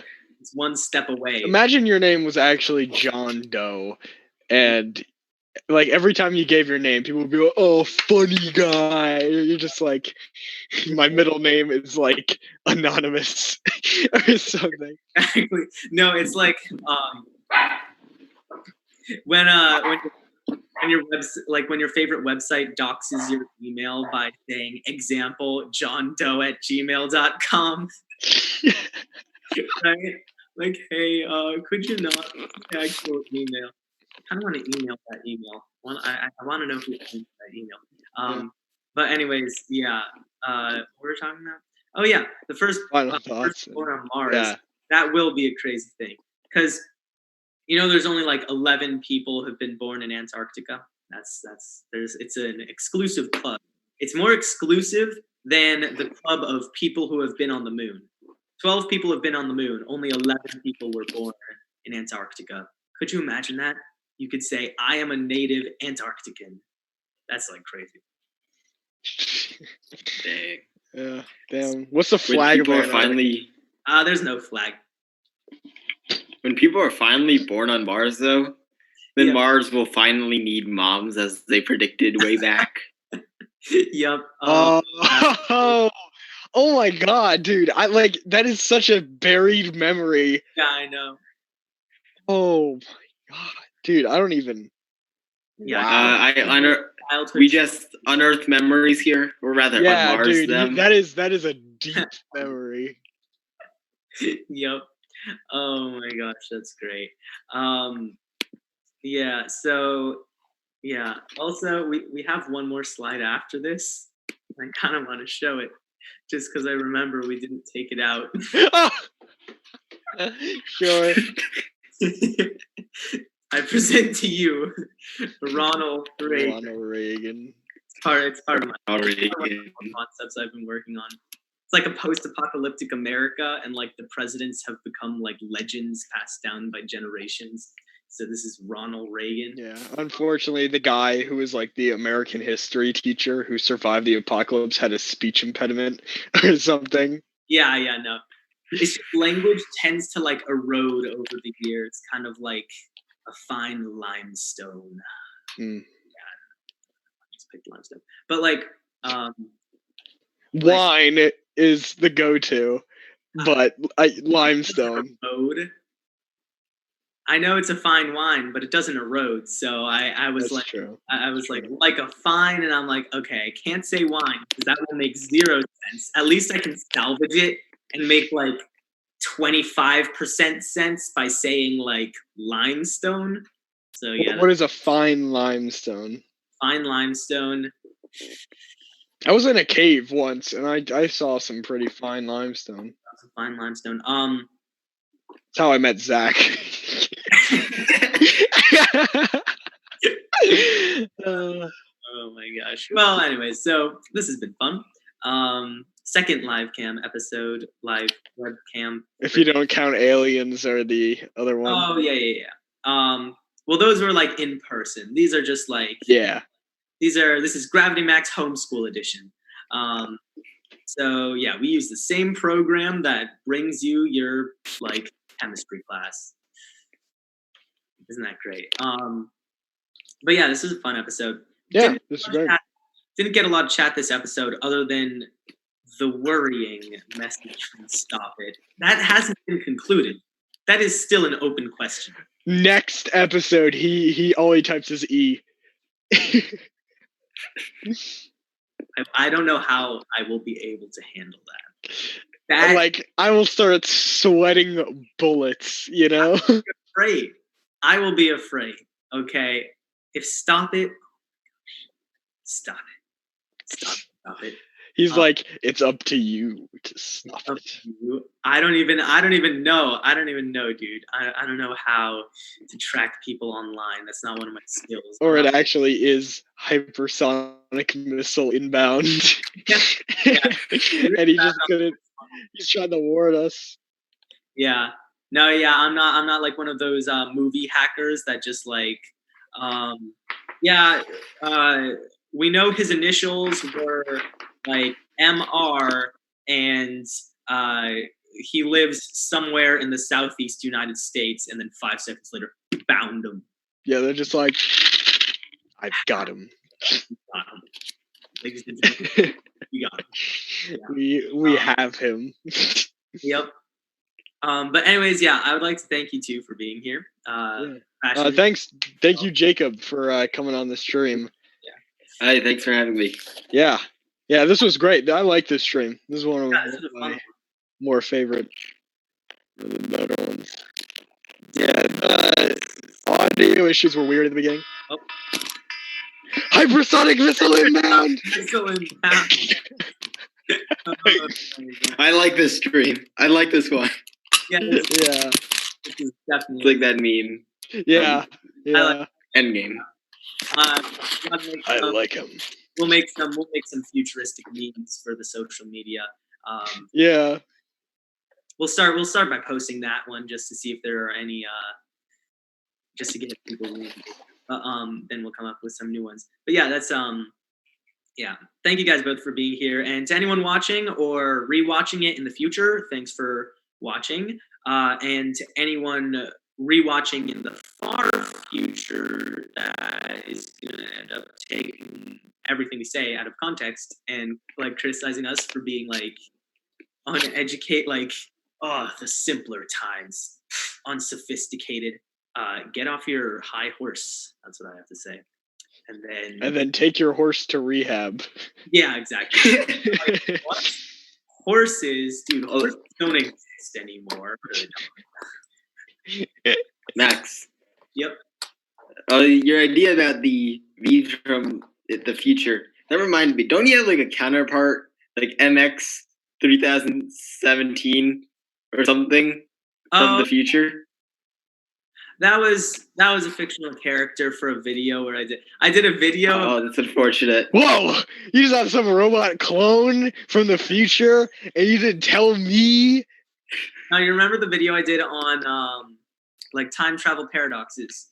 So I talked about time travel paradoxes, right? But to add a spin to them, instead of making it just like, if time travel's real, these are some potential problems. I made it like I'm a guy from the future, like offering a guide to prospective time travelers. Like, if you do this, it's going to mess everything up, and here's how it's going to mess it up. The whole here's how it's going to mess it up part, like, that was all fictional. But yeah, no, I was very jank. It was not... I was supposed to be a cyborg. I drew on a pack of playing cards and taped it around my head with like a string, kind of like an eye patch, except it was square, which means it's futuristic. And I drew like little beep boop robot buttons on it. If you want some entertainment, you can go watch that video. My computer just gave me the signal that it's about to die. Yeah. Thank you guys. Thanks. Yeah, this was fun. This was great. Yeah, this has been fun. Anything else? I'm gonna end the stream now. Thank you, everyone, for watching. And All right. we'll Yeah, thank catch you on the next one.